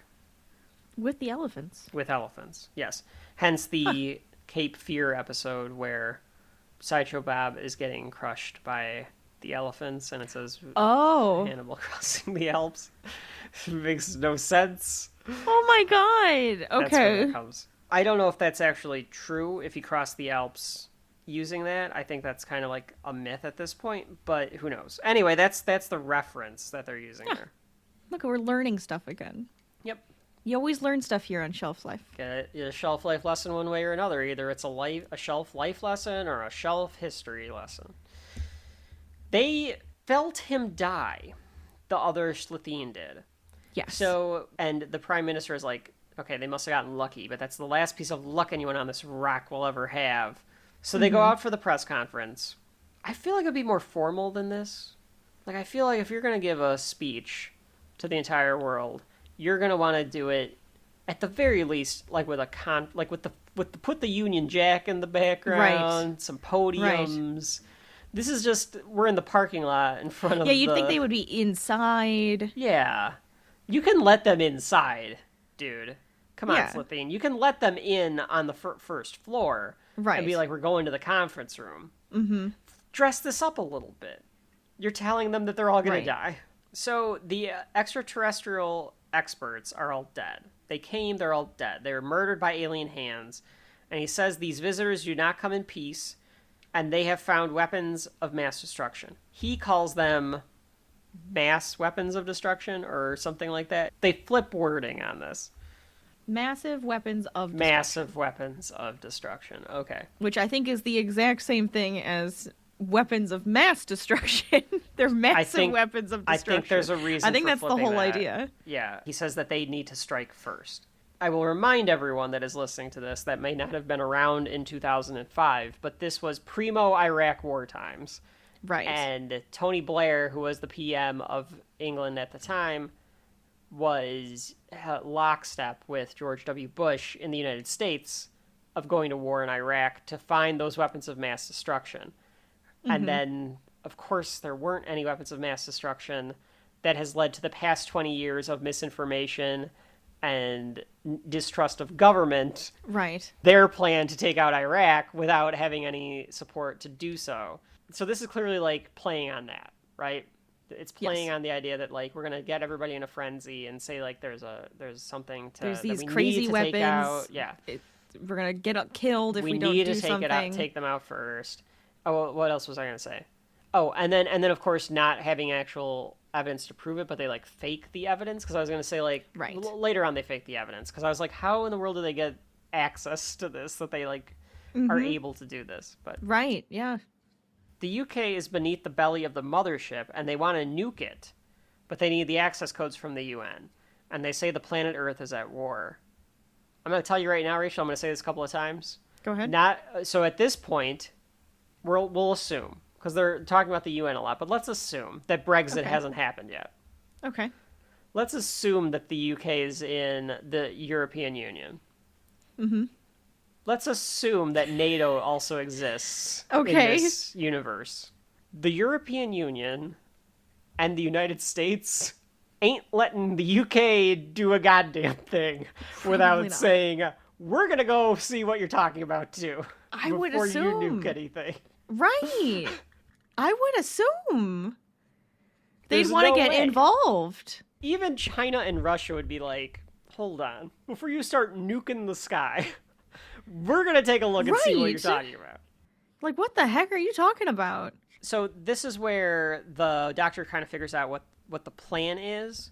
They want the world panicking because when the humans get scared, they lash out, which is true. True. And if they can get them to attack, this is the plan.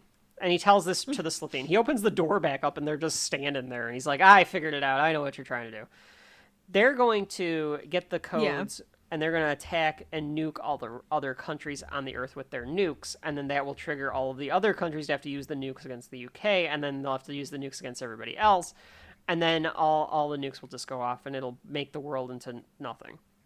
Right. And then they're going to sell the pieces of the Earth off in auction, radioactive chunks to power ships across the universe, because there's a global recession, there's an interstellar recession, I guess, and they need cheap parts.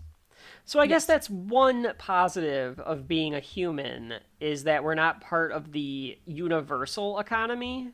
So right, we don't have to really worry about that we weren't yet. in that recession at the time, so it was okay. We're on our own recession, so yeah, we have our own. The doc says, but you're going to do it at the cost of 5 billion lives. And I was like, doctor, there's also animals. Come on, man. It's very true. He's only counting the humans. Yes, ridiculous. Horrible. Yeah. Did not like that. He tries to badassedly shut the door on the Slitheen. He kind of like shuts it like, fuck you guys, and shuts the door on them. They didn't move the ship. We get this shot of the ship still in the Thames, and I'm like, why didn't you move? Like, the humans would have moved that ship. And I would have thought the humans would have moved the ship. I mean, I guess it's only been like a day, but still. They would have moved it. I think they would have moved it. They would have had boats around it. They would have had it, like, hauled out. Yeah, there's no way. The streets are now deserted, and there's a news reporter saying that the future will be decided in New York, where the United Nations is going to vote on giving the UK access codes for the nuclear stuff. Right. Which, again, I'm going to remind you, the United States would probably be like, you're not going to do shit. We're going to do it. Oh, yeah, the U.S. probably would have been like, yeah, we're doing it. How dare you try to do this? It's like, well, it's above them, I guess maybe is the only reason I could care. say. That's true. You're not going to do shit. We're going to do it. They say England provided absolute proof, which I guess we're going to have to take their word for it because they never show what that proof was. I would have loved if they took the satire a bit further of the weapons of mass destruction thing and showed a brief, like, some guy on the floor of another big, you can tell like he would have been a Slitheen, like on the floor of the UN with like a picture like Colin Powell showing Congress the pictures of blurry nothing and saying like, you can tell right here, Oh this my is God. a big laser gun. They're gonna shoot us with this big laser gun. Yeah. Like if you look at here on the ship, this is the piece. This is the weapon Yeah. right there. Yeah.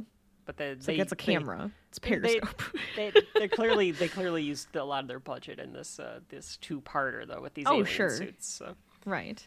They go into the Prime Minister's office where they're expecting to get the codes, and they're going to get them via the phone, and they're excited that the phone is actually red.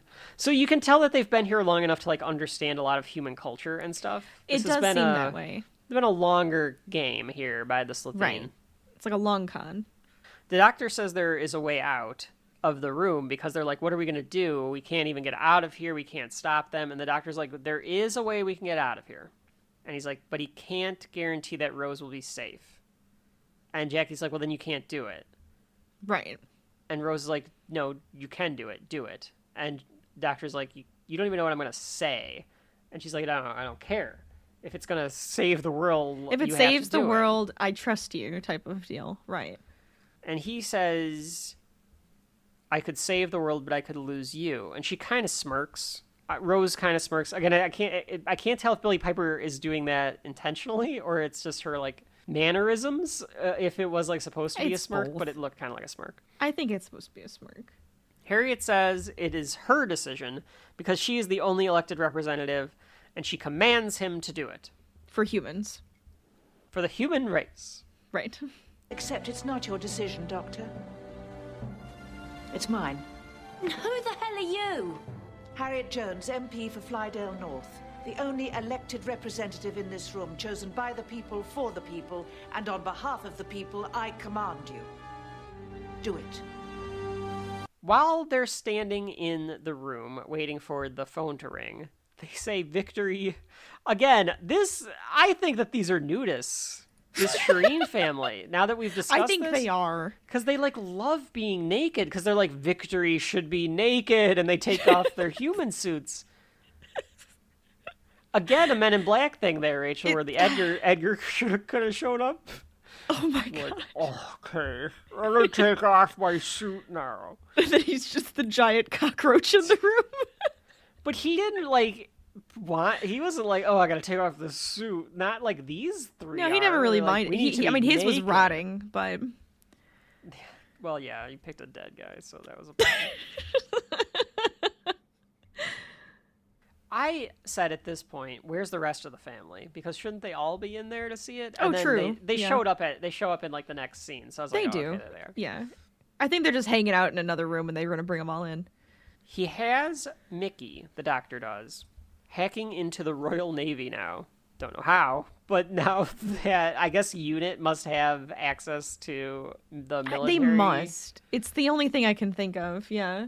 There's a missile 10 miles off the coast, and he's telling the doctor a bunch of different categories of different missiles, and the doctor's like, yeah, that'll do. It's yeah, weird he like that... wants just get a small one. Just give me a small one. I don't care what it is. It's weird that the doctor knows these things. It's kind of weird. Do you think he does? Part of me kind of thinks that Mickey said one. And he goes, "Yep, that's fine. Just do that one. Like I don't care." So he could have like said one that would have like taken out the entire block, and he'd be like, "That's fine." Well, I guess know. he tries to categorize it into like a smaller ballistic missile, Yes. like one that's gonna like come at Right. them, but not gonna because it's very precise. So whatever the what smallest this one is, that's one fine. Does it's a bigger area, but still. Jackie says she could stop him because she's like, I could stop you. Right. And she's like, then do it then. And Jackie doesn't. She just like sits there and doesn't do it because she knows it's not like the right thing to do. She wants to do it because she doesn't want Rose to die, but at the same time, everybody's gonna die if she. Yeah, so everybody's gonna die. So Rose is Right. gonna be dead anyway. Right. I think that might be what goes through her head. He fires the missile from this 2005 PC, which makes it very sci-fi, but very like war gamesy or something, where it's like, oh yeah, you can just click a button. You click. Yep. You click the mouse button. That'll launch off. It's a big red button in the middle. Fire. A bad CGI missile goes off. Of course. And they're standing in the conference room, and they're like, is there anything we can do? And the doctor says that this room was really built for a short-range attack, not really a missile. And Rose says, well, she's not going to die here, and thinks about how they could hide in a cupboard, and if they kind of crunch into it, it's like hiding from like an earthquake, or like getting ready for an it'll earthquake. be a bit more stable inside of the cupboard because it's like condensed. And when you see where they hide, they kind of like hide under a table in like a corner. So I think this is plausible. I think this is plausible. It could be. It really could be. If there wasn't anything that would cause like shrapnel or like stuff to like jumble around, and they were like, and they kind of hooked themselves into that corner nice and tight. Right. I think that they would come out with some bruising and some broken bones. Probably. But that room itself would probably be okay to withstand that kind of an attack. Yeah. But you know what? Maybe we have to Mythbusters that thing, Rachel. We might have to. This is necessary. We're gonna have to bring out the science for shelf life. Shelf life science right now. Let's go. Shelf life science. Science with shelf life. Hello, I'm Dr. Scientist, and I'm going to do shelf life science. Get out your whiteboard, Kevin. You have to figure out if this is plausible. That feels like a thing that they would have in this wiki, but I don't see it anywhere. There's a bunch of continuity errors. They have production errors, but it's like, no, I want to know, could they have actually survived this? Well, there is no error, so I guess they could. There's no error. They're saying there's nothing wrong with this scene, so... The missile comes in. Oh, they do vote to release the codes. So the UN does give the codes. Again, U.S. is voting no on this one. They're saying, we're going to do it ourselves. Now the whole family... It wouldn't have gone through this fast, either. No, there'd be a debate. I mean, they say, like, we can't debate about this. Like, we only can hold them off for 45 minutes or something like that. But, like, still, there's no way. Yeah, there's no way. The whole family's now there. And then... Like, if you could have done this, Doctor, then you could have done this and bought some more time anyway.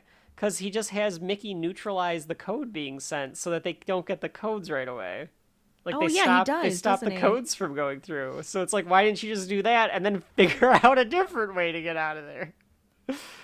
Well, I guess because this is, like, his planned... I don't know. It's a good question. Unless Mickey was like, wait, I think I can intercept it. Yeah, maybe. And they didn't know they could? Maybe they didn't know they could do it. Yeah, maybe that's it. Yeah. The missile Let's just pretend it's that. Yeah, we'll have to give them that one. The missile comes in, and they evacuate the whole building, the police do. And then the security gets a funny moment of stopping by the top floor to evacuate the prime minister and company, and the aliens are there. And he just goes, oh, okay, and then leaves. Well, he goes, I'm sorry. He apologizes. Because they are naked, so... They are naked. I'm so sorry. He walked in on and them then he naked. just leaves. So I guess this is the one witness they have to back up Harriet's story of what happened. That's true. That's very true. That's all they've got. I mean, they have Harriet, they have Rose, they could talk to the doctor, they have this one security dude that saw the aliens all grouped together around the phone. They are trying to get disguised for some reason. Why are they trying to get disguised? I think so they can run out and keep the ruse up, but I think it's silly because they're gonna die, so they might as well just run out as aliens. I guess they don't know a missile is coming. They just know that the guy ran up somebody to the saw floor. them. Yeah. And they haven't gotten the codes yet, so maybe they feel like they have to go out there and ask, like, what was that? Like, why would you... what's going on? Yeah. And they'd have to kill that guy, because, like, what are you going to do? Right. They all run from the place as the missile hits. We get an oh shit moment, but because we're in Britain, the Slitheen goes, oh, bullocks. But he only gets out, is that what he says? And then the missile blows up. So it'd be the same in the US if somebody went, oh shit, could be and bugger. then the missile blows up. Oh, bullocks. It could be bugger. You're right. Oh, bugger. I don't know which one it would be. I think bullocks makes more sense. Folks at home, let us know. Is it bullocks or bugger? I think it's bullocks. Probably. I think you're right. I think you're right. It is bullocks in this moment. Yeah. I just like, oh, bugger could also be the other one that they say. It's a fun one. Rachel enjoys bugger. We get a nuke the fridge moment with this room. Yes, absolutely. But it is a bomb Jumble shelter. them around. So I will allow it. Because it is designed for this purpose. It is designed for this purpose. Yes, a refrigerator was not. They exit a CGI type room. Somebody walks up to them, and Harriet's like, "Tell the UN the crisis is over. Tell them to step down." And she's like, go on, go tell them. Is it the same cop that saw the aliens? It might be the same one, yeah. I want to say it's the same guy. Yeah. He's like, you know what? I'm going to see if there's any humans. Or if the aliens are dead. I'm going to go check. I'd have that gun out if I was thinking the aliens are going to walk out. This is very true. Because she says something about, like, oh, the prime minister is dead and all this stuff, and the doctor says maybe you should be prime minister. And somebody's going to clean this up. Yeah. And doctor says maybe you should be the prime minister. And she just Rose laughs is like, at it. I'll vote for you. And Harriet's like, oh, don't be silly. So she starts to bring order. She's running over, and she's like trying to tell them what's going on. Mm-hmm. Of the situation. And the doctor says, that's why I know that name. She's elected prime minister. She's the architect for England's golden age. And I put, if only, because that would mean that the last 10 years or so would be slightly better. Yeah, it's true. Isn't the joke that they've had so many different prime ministers that... They had like 5 different prime ministers in the last like 10 years. Yeah, that like when somebody like when like is at the doctor and they're being asked like, do you know who the prime minister? And they're like, well, I haven't seen the news today, so I have no idea. Yeah. Like... I feel like that was a joke. The last one that got appointed. The joke is that the queen didn't even put her purse down to do the handshake greeting. Oh my she was God. like, yeah, whatever. Yeah, not this one. Not another one. Like, this one's not gonna fucking last. That's hilarious. It's so sad. It's so sad. But we should have that kind of turnover with our leaders. I mean, more. considering, I think we should be allowed to be like, you know what? Let's get another one. Let's try again. Hold on. Yeah. Let's try again. Yeah. You get 4 years, but Not you know this what? one. You're not Move going to on. get 4 years. Yeah, we are going to move on. And don't let them do it again. If like you're a piece of shit. Yeah, and then you're done. You're done. Why are you cannot letting them come do it back again? in. If They you shouldn't didn't be get allowed your to. full time in office, you're not coming back in the office. You're just done. You're done. You're done. You're done. You're done. You're done. What are you, Donna from Parks and Rec? You're done. Maybe. Harriet gives a press speech to the press as the doctor and Rose arrive back home. And the doctor goes in the TARDIS and boots it back up. Jackie is mad at Harriet for taking all the credit because Rose saved the world. And Rose is like, well, the doctor helped a bit. And Jackie's like, all right, fine, him too. But he doesn't do it for the clout. You both should be knighted. And yeah, that's where she's like, that's his way. He's no fuss. You just move on. Right. He does what he needs to and then he moves on. Jackie's like, well, I can't get rid of him now since you're infatuated with him. And Rose is like, I'm not infatuated. She does a good job of doing that, like, teenager face, like, at her mom. Yes. Like, oh, God, like, Mom. It's not true, even though it is. She wants to make shepherd's pie for him and learn about his life and learn about that life. Like, she's ready to learn. Right, like And have a family dinner and talk. Yeah, and she told Rose's grandma that she was in France, so she better learn a couple lines in France so that she can go see her grandma tomorrow. She was an au pair in France for a year. Because she probably didn't want to worry her. Don't worry about it. I'll find her later. The doctor has a landline on the TARDIS. Yes, a corded. All right. A corded landline. All right. I think you probably could upgrade that. He wants to stop the advertisement that the Slitheen had put out, so like he's working on that, and he's like, okay, give me a couple hours on this, and then we can go. And she's like, well, actually, my mom wants to like cook dinner for you, and he's like, nope, can't do that. And I was like, come on, doctor, it's 2 hours of a dinner. You can sit there and tell this woman that you're not going to murder her daughter. Oh, sure, you'd think. He's kind of a dick in this moment, Rachel. Well, and he is a dick in this moment. I get that they're forming a personality of, like, I think that he's so traumatized by losing all of his people and stuff. Yes. That he doesn't want to stay in one place for very long. Right. However, they do not frame him up as having a good understanding here, in my opinion. No, you're right. You're right. He's a giant dick. And he also has, like, issues. So it's a mixture of all of that. I do like the line, though, where she says, my mom's cooking. And he goes, okay, put her on simmer. And then... hey! And then he, like, tempts her, or I don't know what the phrase would be here. But she's like, come on, it's my mom, just come to the dinner. And he's like, I could come to the dinner. I think the word is seduction. I think he's using, like, the adventure, like, but adventure. Yeah, but it's like, it seems a little skeevy, because he's, like, manipulating her. I didn't like it, because he manipulates her by saying, oh, I could be, like, going across the galaxies and around, like, we could be on our adventure and doing that. And it's like, you can do that. Why don't you have the dinner first to placate your mom? No, I agree. And then go do that. No, it's true. She hasn't seen you for a year. Right. And they don't know if when you disappear, is it going to be another year? Is it going to be 5 years? Is it going to be 5 minutes? We don't know. Well, she does try to tell her, like, it won't be that long. So Rose is packing. Rose goes to pack after the doctor says this. And Jackie comes in and is like, does he drink? I've got that amaretto and blah, blah, blah, blah. And Jackie's like, please do not go. And she's clearly afraid that she's going to lose her again, or that it'll be another year or years without her. Mm-hmm. The doctor, in the meantime, is making the kid clean the Bad Wolf graffiti off of the TARDIS. Yes. Mickey shows the doctor that the paper says it was a hoax. How could they be saying that it's a hoax? I guess, like, how? Well, I mean, I feel like even Mickey is like, how are they doing this? How are they getting away with this? Because he seems to have, like, that same look on his face. And the doctor's pretty much just like, well, people are going to believe what they want to believe. I guess there weren't that many witnesses, and all of the people that were witnesses were part of the military or the government.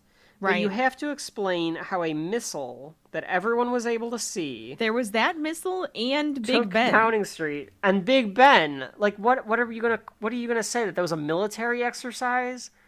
And it got messed up. The like, UN that's voted the only on thing I can think of. Nuclear codes. I'm sure that this could happen. There's way too much. There's way too much cover up, but I don't know. In today's day and age, half the internet would be talking about how this is definitely a cover up, and half the internet would be talking about how this is definitely real. So the freaking government in this day and age is saying aliens are real, and they're coming out and saying it is all real. Oh, that was all bullshit. Are you sure? That was all bullshit to try to distract from Are you other sure? Shit. Yes, because they didn't say Nobody anything. listened. Nobody even cared. Everybody's like, fine, there's aliens. I gotta pay for, like, my Yes, that also would be my reaction. Are they here? Are they gonna kill me? Are they my neighbors? Yeah, like, I don't care. Who fucking cares unless they're gonna do something to I gotta go to work in the morning. I gotta watch this episode of fucking Doctor Who for this podcast. Exactly. So maybe it's plausible then. It's like the idea of living in the simulation. Does that stop me from having to pay my fucking mortgage? Because if it does, great. But obviously it doesn't. I'm still in this fucking terrible Sims game, so that's what I'm going to do. And I really wish that they would stop toying with me and let me use the bathroom. That's right. They blocked it. Isn't that the noise when they have to pee? What's the noise when they have to pee and you won't let them? Isn't that kind of it? I mean, I guess they kind of, like, make, like, the blah, blah, blah, blah, blah noises and stuff. Anyway. You're happy to believe in something that's invisible, but if it's staring you in the face, nope, can't see it. There's a scientific explanation for that. You're thick. We're just idiots. Well, not all of you. Mickey has earned the doctor's respect at this point. I think so. We stopped calling him Ricky, so... That's true. The doctor wants all mentions of him taken offline, so he gives Mickey a CD that will apparently put a virus across the internet to get rid of any mentions of the doctor. He says he doesn't want anyone following him. This is supposed to, I think, disconnect the doctor from his connections to UNIT or whatever that could be, and so now no one will know who he is. Right. So they can't just look, like, all of a sudden the doctor's put into a database. It's not going to find him anywhere. Right. He offers Mickey to go with them, but says that life is just too much and he can't go. Like, he can't deal with that kind of crazy, like, life and death stuff all the time. Which is fair. Right. I'm a coward, I understand. So you wouldn't go? If the doctor offered you adventure? Very specific ones. If it's like the doctor gets to choose, I don't know. If I get to choose, I'll go on a couple adventures with them. Sure. I guess if you said one trip, but I get to choose. Yeah, I'll choose. Yeah. I'd go. Yeah, we know you would go. We know what you'd do. It would be fun. I'd go for the adventure and the different. I'd like it. I don't need the romance with the doctor. I just want the adventure. I'm sure it would be fine. I guess I would try to, like, let's go somewhere where we can kind of, like, a little bit of adventure, a little bit of relaxation after the adventure. Oh, that they would try be nice. that. They try that sometimes. We'll find out. There's always something. I'm sure. Jackie and Rose show up, and I just wrote that, God, they're dressed like it's 2005. Like, they just look like 2005. They really do. They're wearing those baggy ass hoodies pants with those baggy pants that just have shit all over them in like designs that just look terrible. The doctor covers for Mickey because Rose is like, "Oh, do you want to come with me?" And before Mickey can answer, doctor's like, "Nope, won't allow it. He's not allowed. He can't come." So he covers. So it doesn't for sound him. like Mickey wanted to, but I said no. Yeah. Jackie is like, how long do I have to wait this time? And Rose is like, it's just going to be 10 seconds. For me, yeah, I'll be like around the galaxy and going around the sun. It'd be hilarious if you came back like 30 years older, but it was 10 seconds. Oh my and she's God. like, be crazy. that would be your Interstellar. That'd be your reverse. That'd be a reverse Interstellar. Yeah. It would. Because she is aging while she's in the TARDIS. Yeah. She's, technically. Yeah. Yeah. It's not like it's going to stop her from it, I would think. Yeah. So she tells her mom, like, stop worrying. I'll be back in 10 seconds. It's fine. Rose, like, what? They leave. Okay, here's the thing. What is Rose's endgame here? Is Rose's like, how many adventures is going to be enough for Rose? That's my question. Interesting. Right? Because, like I said, she could come back 20 years old. Like, how much is enough? Exactly. Right. Yeah, I mean, I guess if once she gets, like, sick of it, or if she has, like, an ulterior motive, I don't know. Jackie looks truly worried, and she does wait 10 seconds. It's a good acting job by the mom here. Yes. She becomes more than just the cartoon character that she was the first couple of appearances that we had of her. I do like her truly being worried about Rose. And even Mickey has a little bit of development here. So they leave, and the mom does wait the 10 seconds, like you said, and then she, like, just walks back to the apartment. Like, she's kind of a little defeated by the fact that she let Rose kind of go. Yes. Mickey, though, however, Rachel, I didn't notice this the first time. Like, I went back and watched it. Mm-hmm. He sits back on the dumpster. Yes. Like, he's waiting for her. Looking where the TARDIS left. He is going to wait for her. Right. Yeah. I like that. I like that little bit there. I do, too. I do like that. Because I think I think the mom is like, she's not going to come back right away. But Mickey has hope. Yes. Mickey that hopes she will come back. That she's telling the truth. Yeah. Mm-hmm. That's the end of World War III. And we get a preview of the next episode, and I really wish that it wouldn't have ruined the surprise. Like, I get that you're, like, doing a promotion. Why are you watching No, I do. them? I need to stop. I need to stop watching the I previews. told you to hit pause. Because you know how I like to, like, watch the credits and listen to the score in the credits. I understand, but you can't do that with this because they do the stupid previews that just spoil everything. Yeah. So now we've come to that point. So I will give a little bit of my opinion here on World War III. I have to kind of do it in conjunction with Aliens of London as well, I think. Of course. The best part about this episode, again, I think were those parts with the family. Yeah. I really like the ending there with Rose and Jackie and Mickey. Mm-hmm. And I like the little bits of Jackie. Like, you understand Jackie. You get it. And even Rose having to contemplate this, like, life of adventure. Because she tells Jackie at some point, like, if you could see it, Mum, you wouldn't ever stay home. Which kind of you'd begs the question, like, understand, yeah. why didn't the doctor be like, if your mom really needs to come, your mom can come? He doesn't want the whole family? Appease her with one mission. Let her see one thing. And then just be like, see, like, now do you want to go back home or do you want to keep going? Like, you know what I mean? Well, I don't think he wants to give her that that ability. It's supposed to be, but I'm saying like more for like, then she can tell her. No, like, I understand. I see what you mean, but you know, I understand why you think it's so exciting or whatever. Right. I think that this does complete it a bit better because in Aliens of London, I was talking about, I really liked the beginning with the family, and then I thought it kind of fell off a cliff a little bit once the big man shows up. Sure. This is a mixed bag for me as well. The plot works, Harriet Jones works. Some of it doesn't work. Some of the stuff with the Slitheen is weird. It's a little silly. It gets a little silly. Yes, but knowing and what I was kind of in for more with this episode, it did complete the two-parter better. Mm-hmm. They sandwiched it nicely because it does have like the family at the beginning and the family at the end. Yeah. So it does like complete it off like nicely if you put it all together. Yeah, so not too bad. Again, probably not a two-parter that I'm going to ever go back and kind of revisit, in my opinion. But it's got good and bad stuff in it for sure. Right. Rachel, any thoughts about revisiting this one? I do agree that it's very silly. These first few episodes completely are very silly, and I think it's just kind of like, yes, it's going to be kind of. I feel like they're trying to show that yes, it's going to be kind of goofy. The aliens are going to be goofy, but we also hit on, important topics with like the family and how like the human piece is a part of this, and like even the politics and everything. So I feel like it does kind of balance both of those out a little bit. I'm not a big fan of like the fart joke like Slovenes. It's still fun because it's like an alien, and I can forgive it a little bit. Yeah.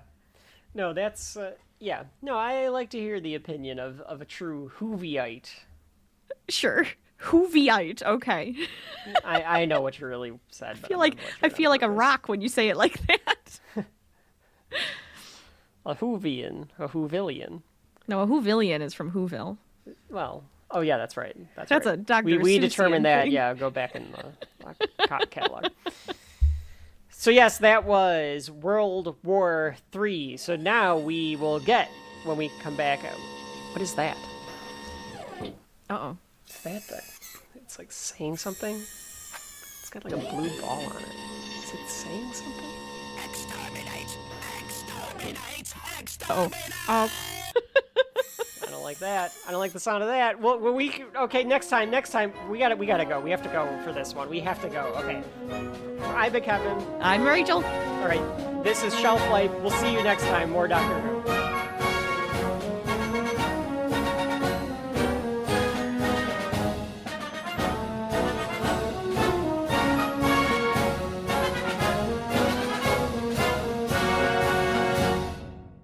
Hi. Hi.